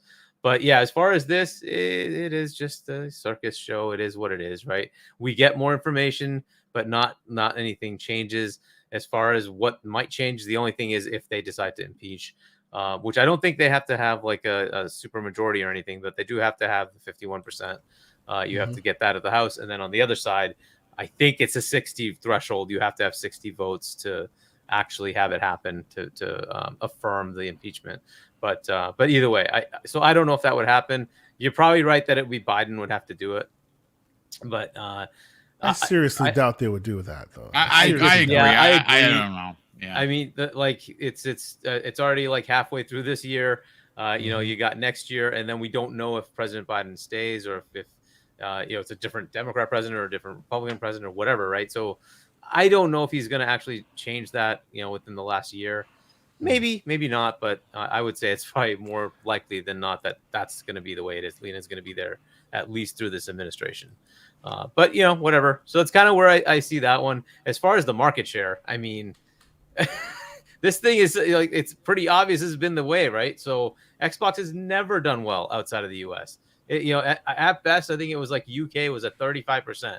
And that's like, that was during that was actually during the 360's best run for them. And it's like, dude, they've never had good market share anywhere. I mean, 98% to 2% in Japan, and that's probably better than they've been ever in Japan. And now you have like, the European market, if they're lucky in some of those countries, they get like 10, 15%. If they're lucky, right? Microsoft has always done horribly. As far as the not including Nintendo thing, look, I think it's hilarious that they said all that. Like, they put out all this information. You read the CADE disclosures from Sony, and you're like, what are you talking? Okay, you know what? Fine. You said all this. Now it's on you. You get to own what you just said. This is great. So this is gonna hurt them. I'm just saying, like, this is the beginning of it, right? I'm gonna be very curious what happens when they try to go buy something. If it's significant, the question will be, are you going to be allowed to do it? Because, well, you defined yourself as a monopoly. So, well, good luck with that then.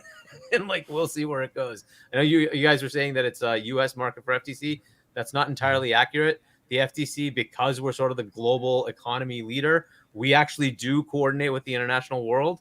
So we do have some so we can look at things globally and say that, okay, maybe you have a little bit of a less market share here, but if globally your network effect is so big, then we will consider that as part of our decision whether you are or not a monopoly. So they can go that far. Hargeet, but I had a question that I wanted to ask you, and I want to know your opinion on that. What do you think of the idea that they are purposely, and by they I mean Microsoft, they are purposely, keeping quiet and letting the non-hardware owners of the ecosystem kind of, fester and potentially gain them a lot more money, But of course, it looks good for them, because when you're looking at the numbers, it looks like it's 100% to zero, right? Like, is there? Will we ever see those numbers? Because they're very much talking about monthly active users. Is there even the theory that somewhere down the line there's a good amount of monthly active users that are not hardware owners? For Xbox, you mean? So the ecosystem instead of the hardware for Xbox consoles? Exactly. I mean, I think they're already there, right? So if PC is where they're going and mobile is where they're going, and you can see it from the $70 billion they're spending to get something for mobile and PC, that, they are looking to go beyond the Xbox hardware. They're not getting rid of the Xbox hardware. No, I wouldn't say that. Console, no, definitely not. Yeah. But that's not the only focus. And you have to look at the market and say that's actually a smart move, because mobile is where the money is. And if you're not there, you are just fooling yourself. Like, what, Sega doesn't just stupidly go and spend $700 million to buy Rovio. They do that for a reason. They're doing that because they also understand that's where the market is. How is it we say Sega whenever Born isn't here? Let Sega die. It's okay. Continue. Right? Yes. But I mean, so this is the way it is. And like, everybody's got to kind of, contend with that. And you've seen major publishers trying to figure out what is the way I can get, into that mobile market. Sometimes it hits and a lot of times it doesn't. Right. So, there is a specific type of game that works on mobile, and they kind of have to figure that out. And the PC market is big. It's big. We're talking like a billion. It's a big market, right? So you can't ignore that market. And Microsoft is saying, wait, hey, we're happy you play on PC. We're happy you play on cloud. We don't care, right? Engage with us. That's all they want. They engage. And I'm thinking that that's possibly like a small window into some folks, into a subset group of individuals that don't count when you're counting these console numbers. So it looks like, oh my God, it's so lopsided. But all the while, there's a whole subset of folks that may never be part of the hardware ecosystem, but they're very much part of the Xbox ecosystem on their own PC or on a Samsung TV or some other device that's able to play it. I would love to hear those numbers, Yeah, and this is like the mindset shift when you went from Ballmer to Satya Nadella, and this was the way it was under what's his name, Bill Gates, right? Because the idea there was, we sell software, we don't care where you use it, right? Yep. We sell an OS platform as well. Absolutely, we would love you to use that, but if you're not on it, we're still going to sell you the software because we want to make money on the software, right? And that is a shift that Satya is doing too. Is like, I don't care if you use Linux, I don't care if you use Mac, I don't care if you use Windows, I want to sell you software, right? Because I want to make money on the software, right? Wherever you are, I don't care, right? But I would love to compete on Windows, right? I want to keep that market share if I can, right? But it's not about that, right? Bomber was no, you have to be on Windows, Yes. right? And that's the same idea that Sony has. No, you got to be on PlayStation. It's the same thing Nintendo does. You got to be on Nintendo. And the Satya model is I don't care where you are. I make money if you buy Call of Duty on PlayStation. Yeah, that's what. But Minecraft on Nintendo, I'm still making money. That's what I was saying last week. It's basically a sausage making factory. They don't care where it comes from. Exactly, right? Guys, take the 70% publisher's fee and move on. And move the F on. Platform. Yeah. Exactly. They'll compete on the platform. It's there if you want to use it. But if you want to play on PC, we're happy. You want to play on cloud? We're happy. They'd be happy to bloody put Game Pass on PlayStation if PlayStation would allow it. They don't care. They're going to make money. That's what they want. have a stat for you guys that's going to blow your minds. Okay. Now, this is coming from ironsource.com. And apparently this is the mobile gaming industry reports for 2022. Obviously, they reported this on February 19th, 2023. Newzoo reports that global gaming market, now this is the gaming market as a whole, Hargeet, generated $184.4 billion in revenue in 2022. But here is this is why Microsoft is doing what Microsoft is doing. Half, 92.2 billion came in from mobile gaming alone. Exactly. It's big. It's big. From little transactions for little games that run on your phone, right? I mean, it is what it is. It's a lot of money, and that's why they're seeing. If you look at King, their revenue covers all of ABK's costs, all of it. Correct. Yes. The rest of it is just profit. That's how good it is to have just King. And again, King isn't just Candy Crush, right? People think it's just it's also Call of Duty Warzone, it's Diablo Immortal, all that stuff is there, right? So, but that is what's running it. That alone covers all their costs. That's how ridiculous it is, right?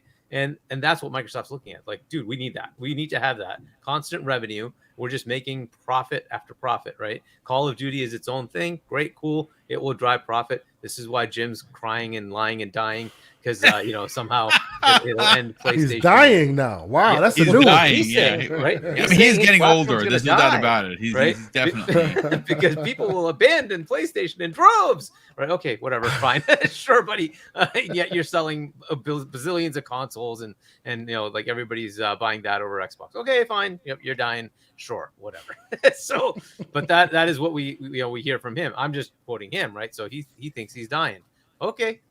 So I need somebody to make a country song out of that. He's lying, he's crying, he's dying. I'm sorry, it writes itself. Like, I love it. Right? And if you can incorporate that he's walking away in his boots, that's gonna be a gold star winner for sure. Listen, I want to bring Mag into the conversation because he's got to get out of here. But let me just catch up on the super chats, Mag, and I'll get your hot take on this. Brett Bingham drops a very generous $2 super chat and says Xbox and Microsoft need to fully sponsor an F1 team. I could have sworn they did that at some point.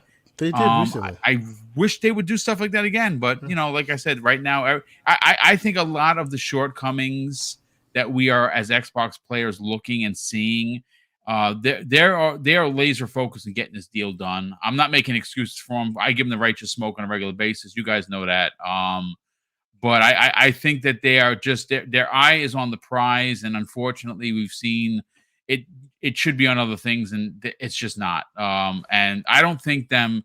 I like the idea of them sponsoring an F1 team. I think that'd be dope. I don't think they would even be interested because right now everything is just get ABK done and let's get that situated. Clutchman01 drops a very generous $2 super chat and says Sony will throw the FTC under the bus. Just wait. Yeah, of course they will.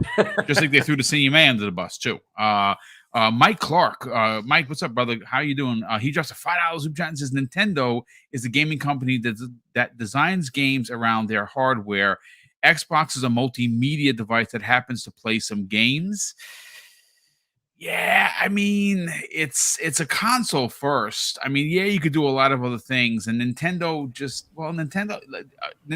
does what always Nintendo does. Like I said, let people keep saying Nintendo's console is not part of the market, and they're just laughing their way to the bank.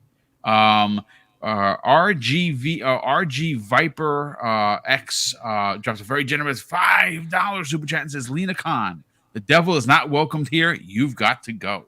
Leonard Herrera, first of all, happy birthday, Leonard Herrera in the chat. Good and a generous friend of the program. He drops a $20 super chat and says, thank you, Boom, panel and chat, for making this community just amazing. Cherry on top of this birthday. And, well, happy birthday once again. And we also have Mike Clark drop another $2 super chat and says, give Shooter a shout out, which I have already done. Thank you for that, Mike. And Shooter, listen, folks, send as many prayers, loves, hugs, and kisses to this dude. He's going through it. He had a pacemaker put in a couple of months ago. He had to have spinal reconstruction. I know what that's all about because I had that done. I'm double. I have a double spinal fusion, and it's no joke, folks. And it takes a lot to come back from that. It took me like 8 months of rehab to get where I am now. And listen. Shout out to you, Shooter. Thank you for always being here, brother. Hope that you are feeling better. But Mag, let's get your hot take because I think you're going to be a little salty here. I mean, obviously you dropped the numbers in the chat, and we'll get to that in a second. But the Lina Khan situation, it is almost to say it is comical. Again, you don't have to be an insider. You don't have to be a content creator that streams 5 days a week, or you didn't even have to know everything about gaming. The numbers, Mag, are readily available, and it's fact. And we know that Lina Khan does not use fact. I would even dare say she's not even using common sense at this point, because to know the market leader is to look at the numbers, and Sony is the market leader. To suggest that, again, this deal is bad for gaming, or more importantly for consumers, is a farce. What are your thoughts, dude? Okay, well, first and foremost, I've been watching this footage for the last hour and a half. Why doesn't Forza have Teslas in their console? I don't get it. I don't get it. Like the one I drive is 500 horsepower. Like it could obviously compete. So why isn't it in there? Anyways, that was just a side note. I got to find out why they don't have it. Maybe they just doesn't license it out. Anyways, back on the topic here, and of course I'll bring up the European numbers after, because it does tie into what we're talking about here. Here's the thing. First of all, the FTC should be focusing on egg prices, okay? Never mind what's going on in this console business, all right? If you're paying $12, $10 for a dozen eggs, I think we should be looking at that, okay? Call on the dairy farmers. Leave Microsoft alone in this situation, because they're actually helping out. And as you can see by those numbers, which again we'll talk about later, they are in dead last place when it comes to this, right? When they said allow us to compete, they really meant it. And you could see why, right? But anyways, here's the thing. I got to say the competition for this week was, or in the last 2 weeks, I got to say, who took it harder in the behind? Was it Bobby Fraudboy Iger? Okay, during the Disney shareholders call, or was it Lina Khan?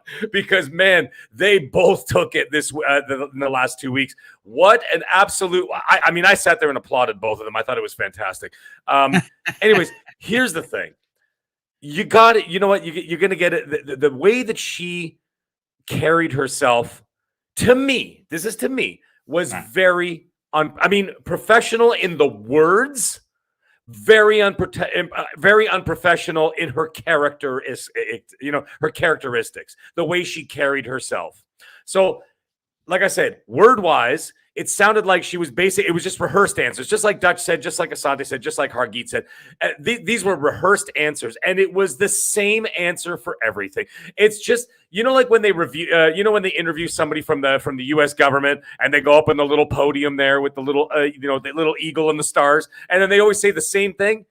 We cannot confirm or deny, blah, blah, blah, blah, blah, blah, blah. And then they ask the next question, and the next answer is, we cannot confirm or deny, blah, blah, blah, blah, blah, blah, blah, blah, right? So it's the same thing here. She looked like that, what the hell is that guy's name? The alien bug, Zuckerberg, okay? When Zuckerberg was brought before Congress, I call him the alien bug because the guy does not look human. He literally looks like a walking bug. Anyways, it was the same thing. His answer was the same for everything. He was disinterested in being there. He didn't want to be there. He didn't show any passion towards what he was talking about. And that's the way I felt about her. I just felt the same thing, that I feel like in her mind, she feels like she's untouchable. I do not like the way that it's done. And I've been saying it since day one, and I will not budge on this. She is 100% a Biden puppet. thrown in there specifically, and I'm Canadian, so like, listen, I have no dog in this race when it comes to American politics. I'm just telling you what I see from across the pond, so to speak, or from the apartment above you guys, right? That's what I like to call Canada sometimes. We're the apartment above you, right? So I look from down I open my window and look down and see what's happening down there sometimes. And I got to say, she's been a puppet from day one for the Democratic agenda, whatever agenda you want to believe in. Don't call me a conspiracy theorist.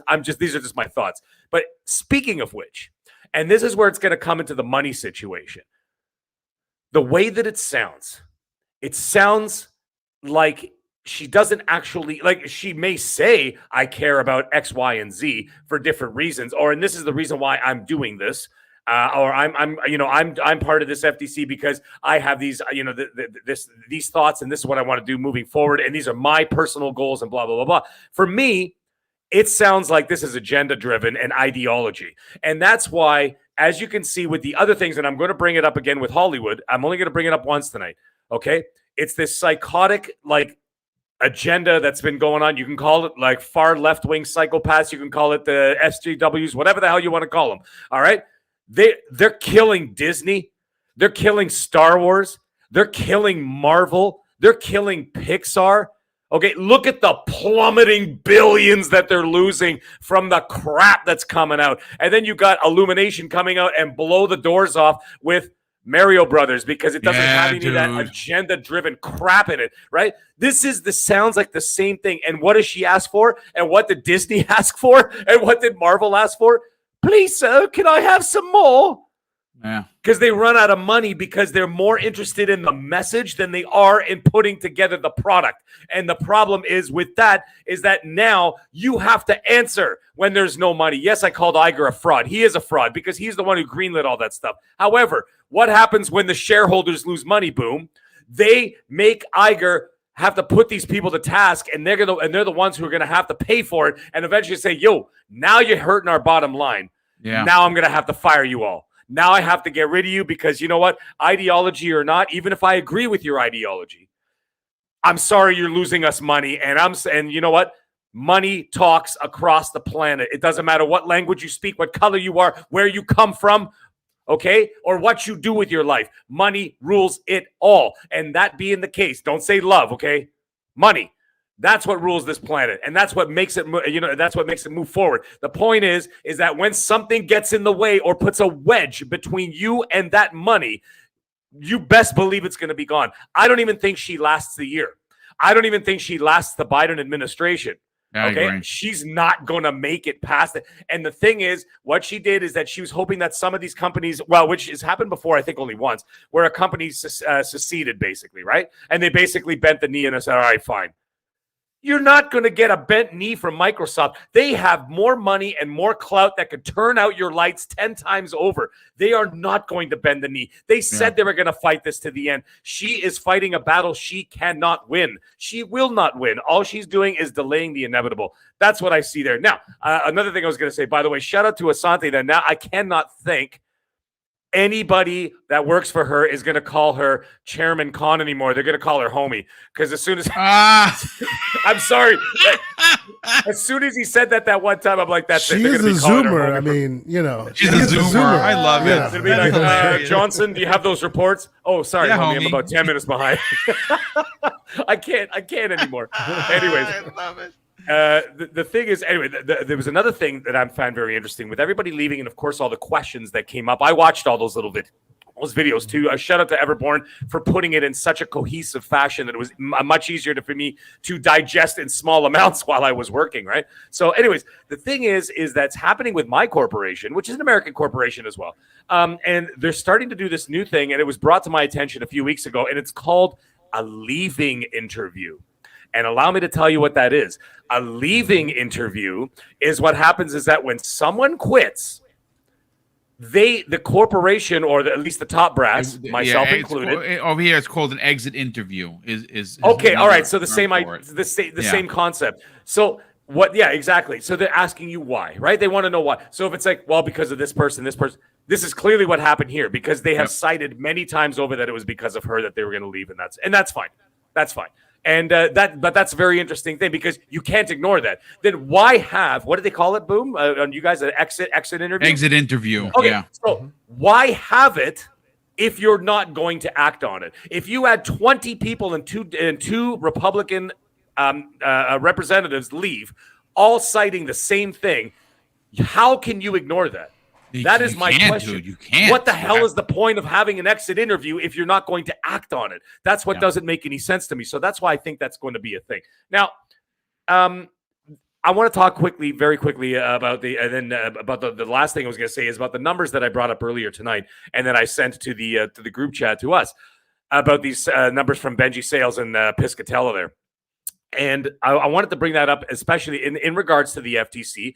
And the reason why is because, once again, as you could see, the massive growth from PlayStation now that the supply chain issue is completely over with, clearly, right? And what that should do is, two things. First of all, let's look at it in a positive way. I don't want to look at it like we're reading we're reading like a passage at a funeral. This is something that should be actually in a positive fashion. And the reason why I'm bringing that up is because Microsoft should look at this, again, as I mentioned at the beginning of the show, a very sobering reminder of what they're truly up against, right? They need to see the competition in black and white, on paper, in front of them, and that's when someone says, Johnson, read these reports. Sorry, everybody's named Johnson apparently for this corporation, but I'm just saying, so they throw the reports in front of them and go, look at these numbers, guys. This is what we're facing. And that's when Phil holds the emergency meeting, sits everybody down and puts it up on the big, on the big screen there with a big projection behind him and just says, look at that. This is what's happening right now. Get your act together. Let's get things going. We got to move it, from the top brass all the way down to the developers. Get things in order because this is what's happening. We're getting our asses smoked right now. However, like I said, don't look at it as a negative. Don't look at it as me smack talking Microsoft or Xbox. That's not. This is a positive. Look at it as a positive is that you know exactly where you have to go. It's just like when Rocky was training in Rocky IV. What did he do? He put a picture of Ivan Drago on his mirror. So every time he got up in the morning to train, he saw that face because that was the face that he had to face. Well, sorry, that came out weird. That's the opponent that he had to deal with. And that's what you have to look at. So you look at it the same way. So there's that. The second thing is the reason I was going to bring that up is that the governing bodies of the FTC and the CMA have those numbers. Again, a positive for Microsoft and for Xbox is that they have to see those numbers and say, well, holy cow. Like, how can we argue this? How is this a monopoly? Look at this. Look at this destruction here. 400% to minus 13. There is not a chance in hell that even an ABK deal can even that out. It might a little bit, but in the end, it's not about evening it out, and it's not about winning. It's about becoming the publisher, again, like Hargeet was just talking about 10 minutes ago. It's about collecting the money. It's not about winning the war. Because you win the war through attrition. It's going to be know thy enemy, Sun Tzu said. Okay, so once you know thy enemy, collect their money, and you basically bleed them dry in a different way.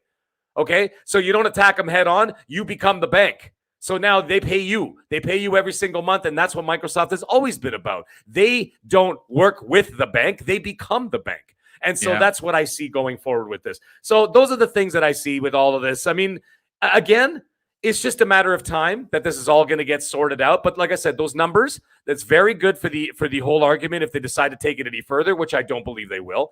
And hey, listen, it's all roses from here on out, folks. It's just going to be like, you go through some rough patches, some not rough patches. And anyway, that's the way I see it. So anyways, that's the way I look at it.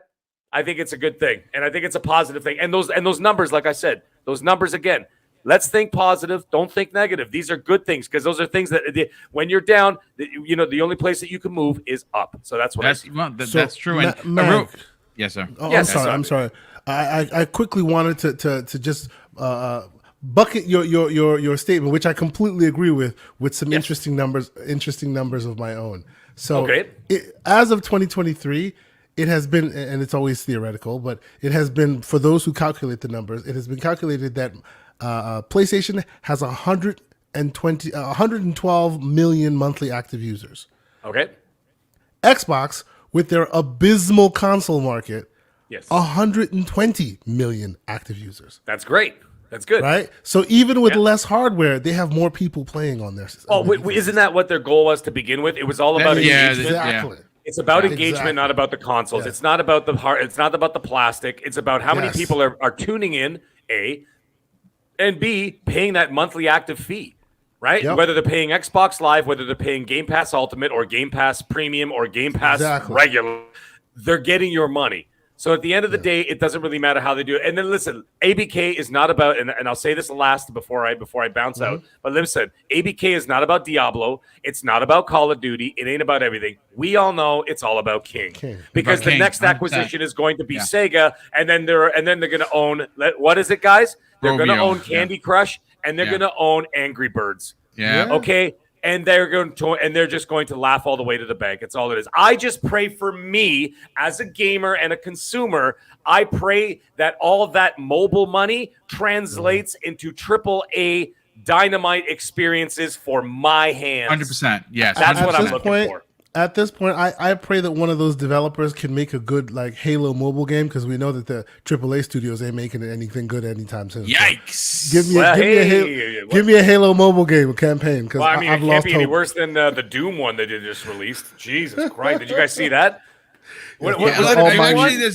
Actually, it's funny because let's see, who was it in here? Kia Walker has literally just said, been playing Mighty Doom while listening, and turned on my Series S. There it is. Retro Arc machine. So that I mean, there you go. He's playing retro games on his S, which is cool. Hopefully, those are some Capcom side scroll and beat 'em up. Download AVP. That's my favorite of all time. I played Final Fight. My daughter and I played Final Fight on my cabinet actually just last week, and she's obsessed with it. We just can't get past stage 3. But anyways, whatever, we'll figure it out. Yeah. All right, boys. Thank you, brother. Definitely appreciate that. You know, Crispy. Just one second. Mag is Jim Ryan agrees with you, because his games were being funded by Call of Duty. So, that's right. And a lot of that is mobile. That doesn't affect Jim Ryan, but Call of Duty makes a lot of money mobile as well as it makes a lot of money on console. It certainly does. And that will fund AAA games. That's all I want. Listen, I understand that they're going to keep doing this, and they'll keep feeding into that mobile market or whatever. I don't care about the mobile market. What I care about is give me those. I'm not saying the style, but give me the Sony experience with those AAA Hollywood style video games. Yeah, that's what I want to play. Yeah, I agree. You know what I'm saying? Like a Fable. Give it a Microsoft flair. Exactly. Right? That's what we want. Give me the Microsoft flair, like their version of it. I'm not saying you have to mimic Sony. I'm just saying making multiplayer games. Oh, okay. Multiplayer games. Nobody plays multiplayer games. Crispy Mon. I'm kidding. Anyways, in all seriousness, I just want to love multiplayer ones too. Halo Gears, I love them. After I'm done my work tonight, okay, I want to go check out that Burning Shores DLC, right? That's for a lot of people talk about. I want to be the one who logs off of here, goes do my calls for work, and then I want to say I want to play that new Microsoft or that new Xbox hotness. That's what I want to hear, and that's what I want to see, and that's what I want to be doing with all the money. Can I make a suggestion there, Mag? Because you were talking about this with Colt Eastwood. You mentioned me specifically. Yes. Please, for the love of Joe, try Ghostwire Tokyo. I haven't played it yet. It's really good. Phenomenal. Really good. Well, Boom, you listened to the show, and of course, what did I say? I say you and I. Actually, someone made a joke and said our cycles are synced. I couldn't stop laughing. Someone's gonna say that. That's hilarious. Yeah. Someone put that in a super chat. I couldn't stop laughing for 5 minutes. But anyways, I did say that. I'm like, listen, Boom and I have the exact same taste. I said, if the guy says he likes something, he tells me 10 times out of 10, I like it too, because we have the exact same taste in games. So anyways, boys, I do have to run. Oh, Everborn. Everborn, that was the longest parent-teacher interview in the history. We said Sega 3 times, and he showed up. Exactly. Like the guy's like Candyman. I say Sega 3 times, he shows up behind me in the mirror. There it is. Anyways, listen, guys, Mag, I got to run. Enjoy the rest of your night, brother. Yes, thank you. Have a good night, everybody. Crispy, I want to bring you in on the conversation, brother. When you specifically love to bring up the Game Pass scenario, because for you personally and your family dynamic, the value is important. Obviously this is about Lina Khan. We're going to get into your opinions about her, but I think that it's safe to say that all of us have these radical opinions about the way that this deal needs to go through, not from Microsoft. Listen, they're not giving me $1, folks. I don't. If it doesn't go through, that sucks. But they're going to still be a $1 trillion company. For me, and I think I could speak for Crispy here. Value proposition is important, and the deal going through, what that does for us as for Xbox gamers is just brings more ridiculous value to the platform that we prefer to play on, and I think that is certainly important. But Crispy, obviously we talked about Lina Khan literally getting shredded. I would imagine, and again, folks, this is me spitballing here. We know, and as a matter of fact, there is a report that's floating around that that London or the UK have invited Microsoft for this event where they're going to show off some stuff from Microsoft, from Xbox, which is the 26th. It's the same day as the CMA ruling. There is a paper running around saying that they're going to move that day forward by 1 day to get out of the way of this event that's happening in the UK. And obviously, it may happen on the 25th. Next week is going to be monster for news, obviously. But Crispy, what are your thoughts on I know that you get aggravated when you see the arrogance come away from a lot of the answers that Lina Khan had. What do you thought about what happened during this shredding, if you will? I mean, this is where, like, and I know a lot of people will look at me and be like, dude, you're this political party or that political party. I've never been. I don't understand political party. I understand what helps me as an individual, a human being. I'm not looking for something that's going to hurt me, number one, because you could look at certain aspects of like technology and everything else, and you can have concerns, which I agree with. I think we're at the point where Microsoft has slowly done things that people don't realize they've done, like the GPT thing. Yeah, they did that while they were purchasing Activision Blizzard. And it has become so prevalent that Samsung has taken notice and has said, well, we might use this because it's a part of your Bing search engine within it. And when I see people like Elon Musk actually kind of trashing it without not trashing it, these are the concerns that I have as far as Microsoft. It is not gaming. If anything, they are going to provide a service that is going to give you Call of Duty for $15 a month. And you laugh at that and you say, oh, like, why do I have to do that? Well, I mean, I'm a huge NFL fan. I think everybody knows that. YouTube TV is offering $100 off, which is still $250 plus for NFL Sunday ticket. Why are they doing that now? Because they just purchased the rights to use it. These are type of things that we don't realize. The one thing I'm concerned about is that Microsoft is so quiet, and they've actually put bad news out there. In the past week, it's been like full on bad news, has it not? Have we not been arguing with ourselves? Or are we not looking at this and saying, why am I invested in this console at times? Now, for me, I have different opinion about that, but it is a legitimate question. And then we look at Miss Khan, who continues to use a company that technically is stationed in a foreign body, foreign country, whatever you want to call it. And she is ticking people off that happen to be giving your budget. Your budget is what they say it is. And she has such ignorance at this point that I question why she was put in this position and what her actual, substandard of how she's going to interact with other people if they disagree. And this is come into question many times. If you disagree with somebody, that doesn't mean you're wrong. You just disagree. You're asking a legitimate question. And I think she did not answer correctly. It was basically like somebody answering when they were told to answer that way.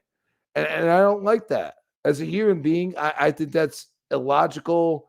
I think that, what has been proven, I mean, just bring out the 400%. That's after 316%. What are we talking about here? Like we're talking about gaming. We're not talking about anything else. And they were very significant in the fact that they were like, Microsoft's doing something that is not a part of it.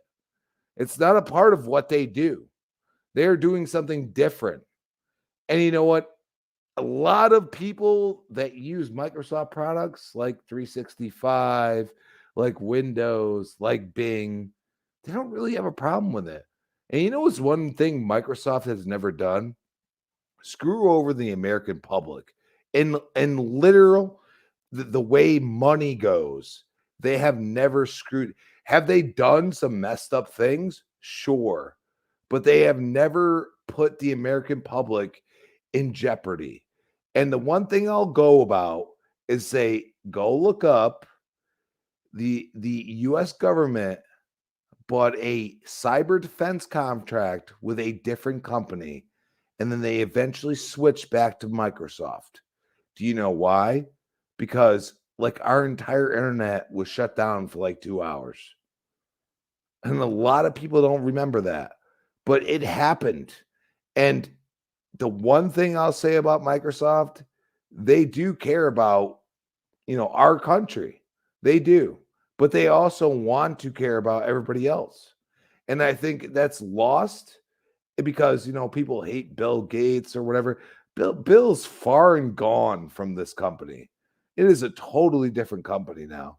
It actually cares about people. And I think as people realize this and not sit there, you have no argument. There's no argument against this. It's illogical, and she stands on her hill. And you know what? I am the type of person that says, you want to stand on your hill, go ahead. But you're not being logical. And once that logic comes into play, once she realizes that, hey, you know what? I got to get this passed through the people I'm talking to. I don't know if she will. And I think that's something like, you want money, you want an unprecedented amount of money for the FTC. You actually got to talk to people and actually interact with them and actually give them legitimate reasons why I need this money. And these are legitimate questions from the people that are being asked for this money. It's totally logical. And I think she has failed at that thus far. I think there's going to be a little more coming about. And I also think that, the FTC is going to have to fold on this. And that's my personal opinion. I absolutely agree. I think they are going to fold, and I think that maybe they're waiting, Hargeet, until the initial CMA and EU decisions come out, and if they're positive, and they are expected to be positive with no concessions outside of cloud, then they're going to have to pull the lawsuit. But everyone, we got you for 5 minutes, brother, before we get on out of here. I know you obviously had more important things to do, which is stuff with the family, but let's get your hot take on what happened with Lina Khan. I know you're gonna have some interesting things to say. So, if you guys can hear me, right? Yeah, yes, just fine. Yep. Fantastic. So, if you're familiar, if you've watched any of these sort of I watched them all. Shellackings. That's what it was, right? There's a lot of grandstanding, and there were some like clueless questions asked. Like some of it was like, why do you allow Google to have software developers use SDKs in their store? And I'm like, come on. But that being said, the stuff that we care about here was very interesting. Why? Because I believe Republicans are running the House, and I'm not getting political about this, just strategic. The FTC hasn't been very kind to Republicans, right? That's just a fact, right? Whatever side you land on, it is a fact. the 2 Republican commissioners, they left, they resigned, right? And they had alleged that there's no conversations happening there. And so now when the Republican-led, House committee or whoever that was, when they went there, they were going to exact their pound of flesh. So I don't know if they get the money. Now the question is, because very interesting things can happen with budgetary talks, and I heard the new budget was like 1.5 trillion that they're looking for. I'm sure they can work something out, and the FTC may end up getting that money anyways, just as a part of a compromise for another deal. So I don't know that they're not going to get the deal. That being said, what happened is Microsoft wanted these things on the record, and they made their phone calls to whoever they had to make them to, and these things are on the record. So when they have to fight these things later on, we can say Lina Khan is on record saying their job is not to protect market leaders, right? They asked very pointed questions and very specific questions about that. Obviously, they probably talk to people from Microsoft or lobbyists from Microsoft, which is, it's a dirty business. It is what it is. Now, in terms of whether they will fold, I don't know. I don't know if it'll matter very soon because I don't know if you guys talked about the Axon Enterprise. Yeah, we made mention of it. Yeah. Right. So the point is, there's one more step to that, and that's for Axon to go to a federal court to determine whether the administrative process is constitutional. And if that happens, it won't matter. And they may want to settle before that happens. That being said, Lina Khan does not strike me as someone who is interested in negotiations. Right. And it doesn't matter. It doesn't have to be a winning argument. So it's still a wild card to me.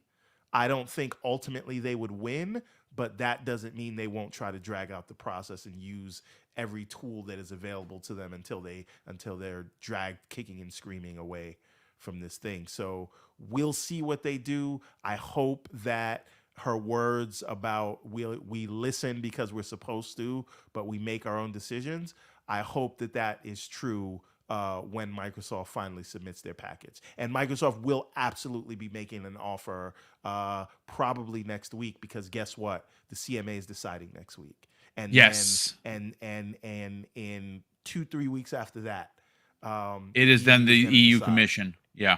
And China will have decided by then, and New Zealand, and every place else. And the last man or woman or agency standing will be the FTC. And it could be that Microsoft was waiting for that to seriously engage in negotiations. So I want to think that the FTC is going to do their job, because they did say some things that, aside from gaming, I thought like they should be looking out for.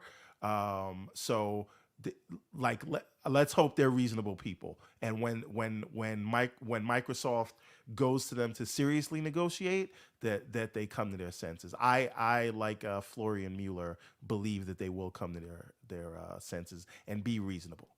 So yep, we're in the end game now, folks. Yes, we certainly are. But listen, ladies and gentlemen, that's going to do it for Primetime Gaming. I hope that this was of interesting conversation. We had over 650 people tune in for today's live stream. Again, folks, this is a gaming show. This is what we talk about gaming, but it would be really, really hard to ignore what has transpired in the last 24 to 48 hours. And I think that I would be doing a disservice to you as a listener if we didn't give some really hard thought opinions of what's happening. I know that nobody likes talking about politics because it's filthy, and this is not going to turn into a political flim flam kind of a show. We're always going to talk about gaming, but I find this to be very important to the conversation that we're having of gaming. Again, shout out to Mag who dropped those ridiculous numbers in. Politicians brought up gaming. That wasn't us. No. We're gamers through and through. I'm going to get back to playing Ghostwire Tokyo, because I'm just about to hit chapter 4, and My God, that game is so good. Now I'm addicted. I like Assassin's Creed side missions. This has that very Assassin's Creed-esque feeling to it, and I'm looking on the map for every shrine to pray to. I'm helping every ghost I can find. It is just addicting. It is so good. I didn't realize this. It Right? is phenomenally good. This is coming from someone who did not really care for Deathloop, even though I beat it. Like, this game, it always makes you feel like there's something more you can do. Everywhere you look, there's something to do. I want to go do that. And they don't really give you a second to breathe, to feel like you're doing busy work. It's like, oh, something else happened. Oh, I just did that thing. Now this thing's happening. Oh, I got to run to the other side of town. Like, and that combat is unusually good too. It is. But you know what's even, you know what's dial it in. You know what the sleeper hit? You know what the sleeper aspect about this game is that no one ever talks about? The traversal. The fact that you can go from the floor to the roof in a snap of a finger and then fly around the whole place. Brilliant. Absolutely phenomenal. But let's get to the outros. Que Asante, brother. This Saturday, of course, the Gaming Circle podcast, 10 a.m. Eastern Standard Time. A great amount of people are tuning in. And each and every week, folks, the audience is getting bigger, and it's well-deserved because he puts on an amazing show with amazing guests. Sell your brand, Que Asante. So I will tell you now, you'll be the first to hear. This weekend on the Gaming Circle podcast, we are having, from the Xbox International podcast, Silent Cypher. Oh, nice! That's a great guest, brother in the community. And then you say, and then the second guest, who's only known by one name, and you know who I'm talking about when I say we have the King coming. The King will be there this weekend. King David. It will be a fun time. It will be a good time. So come check us out. TKO Asante on Xbox, PlayStation, all those places you want to find me. And of course, our show starts 10 a.m. Eastern Standard Time with the slanderless one, Mr. Everborn Saga. It will be interesting this weekend because of all the Khan news. I want to wait and see how many people are going to scream Khan. It'll be interesting. I'm looking forward quite a few people. I mean, listen, it's a great show. It's very welcoming. It's very well thought out. If you're not already subscribed, folks, you're doing it wrong. I'm gonna tell you that right now. Get over there. And let's not forget also, after my show, there will be the Indie Showcase, which the Dutchies, which will also feature Mr. Everborn Saga and Que Asante. I'm just saying. Yeah, there you go. That's in two places, and two great shows. Surprises. Definitely some surprises. Crispy Bomb, sell your brand, brother. Talk about where people could find you on other shows, and more importantly, reach out to you on social media. Man, what a great convo today. I know I wasn't on camera. I got a lot of stuff going on. Don't worry about it, brother. Everybody likes the bomb, though. I've had a migraine the entire show, and I'm dying here. But you know what? I do it for you folks, and I'm not going to miss the show. So there you go.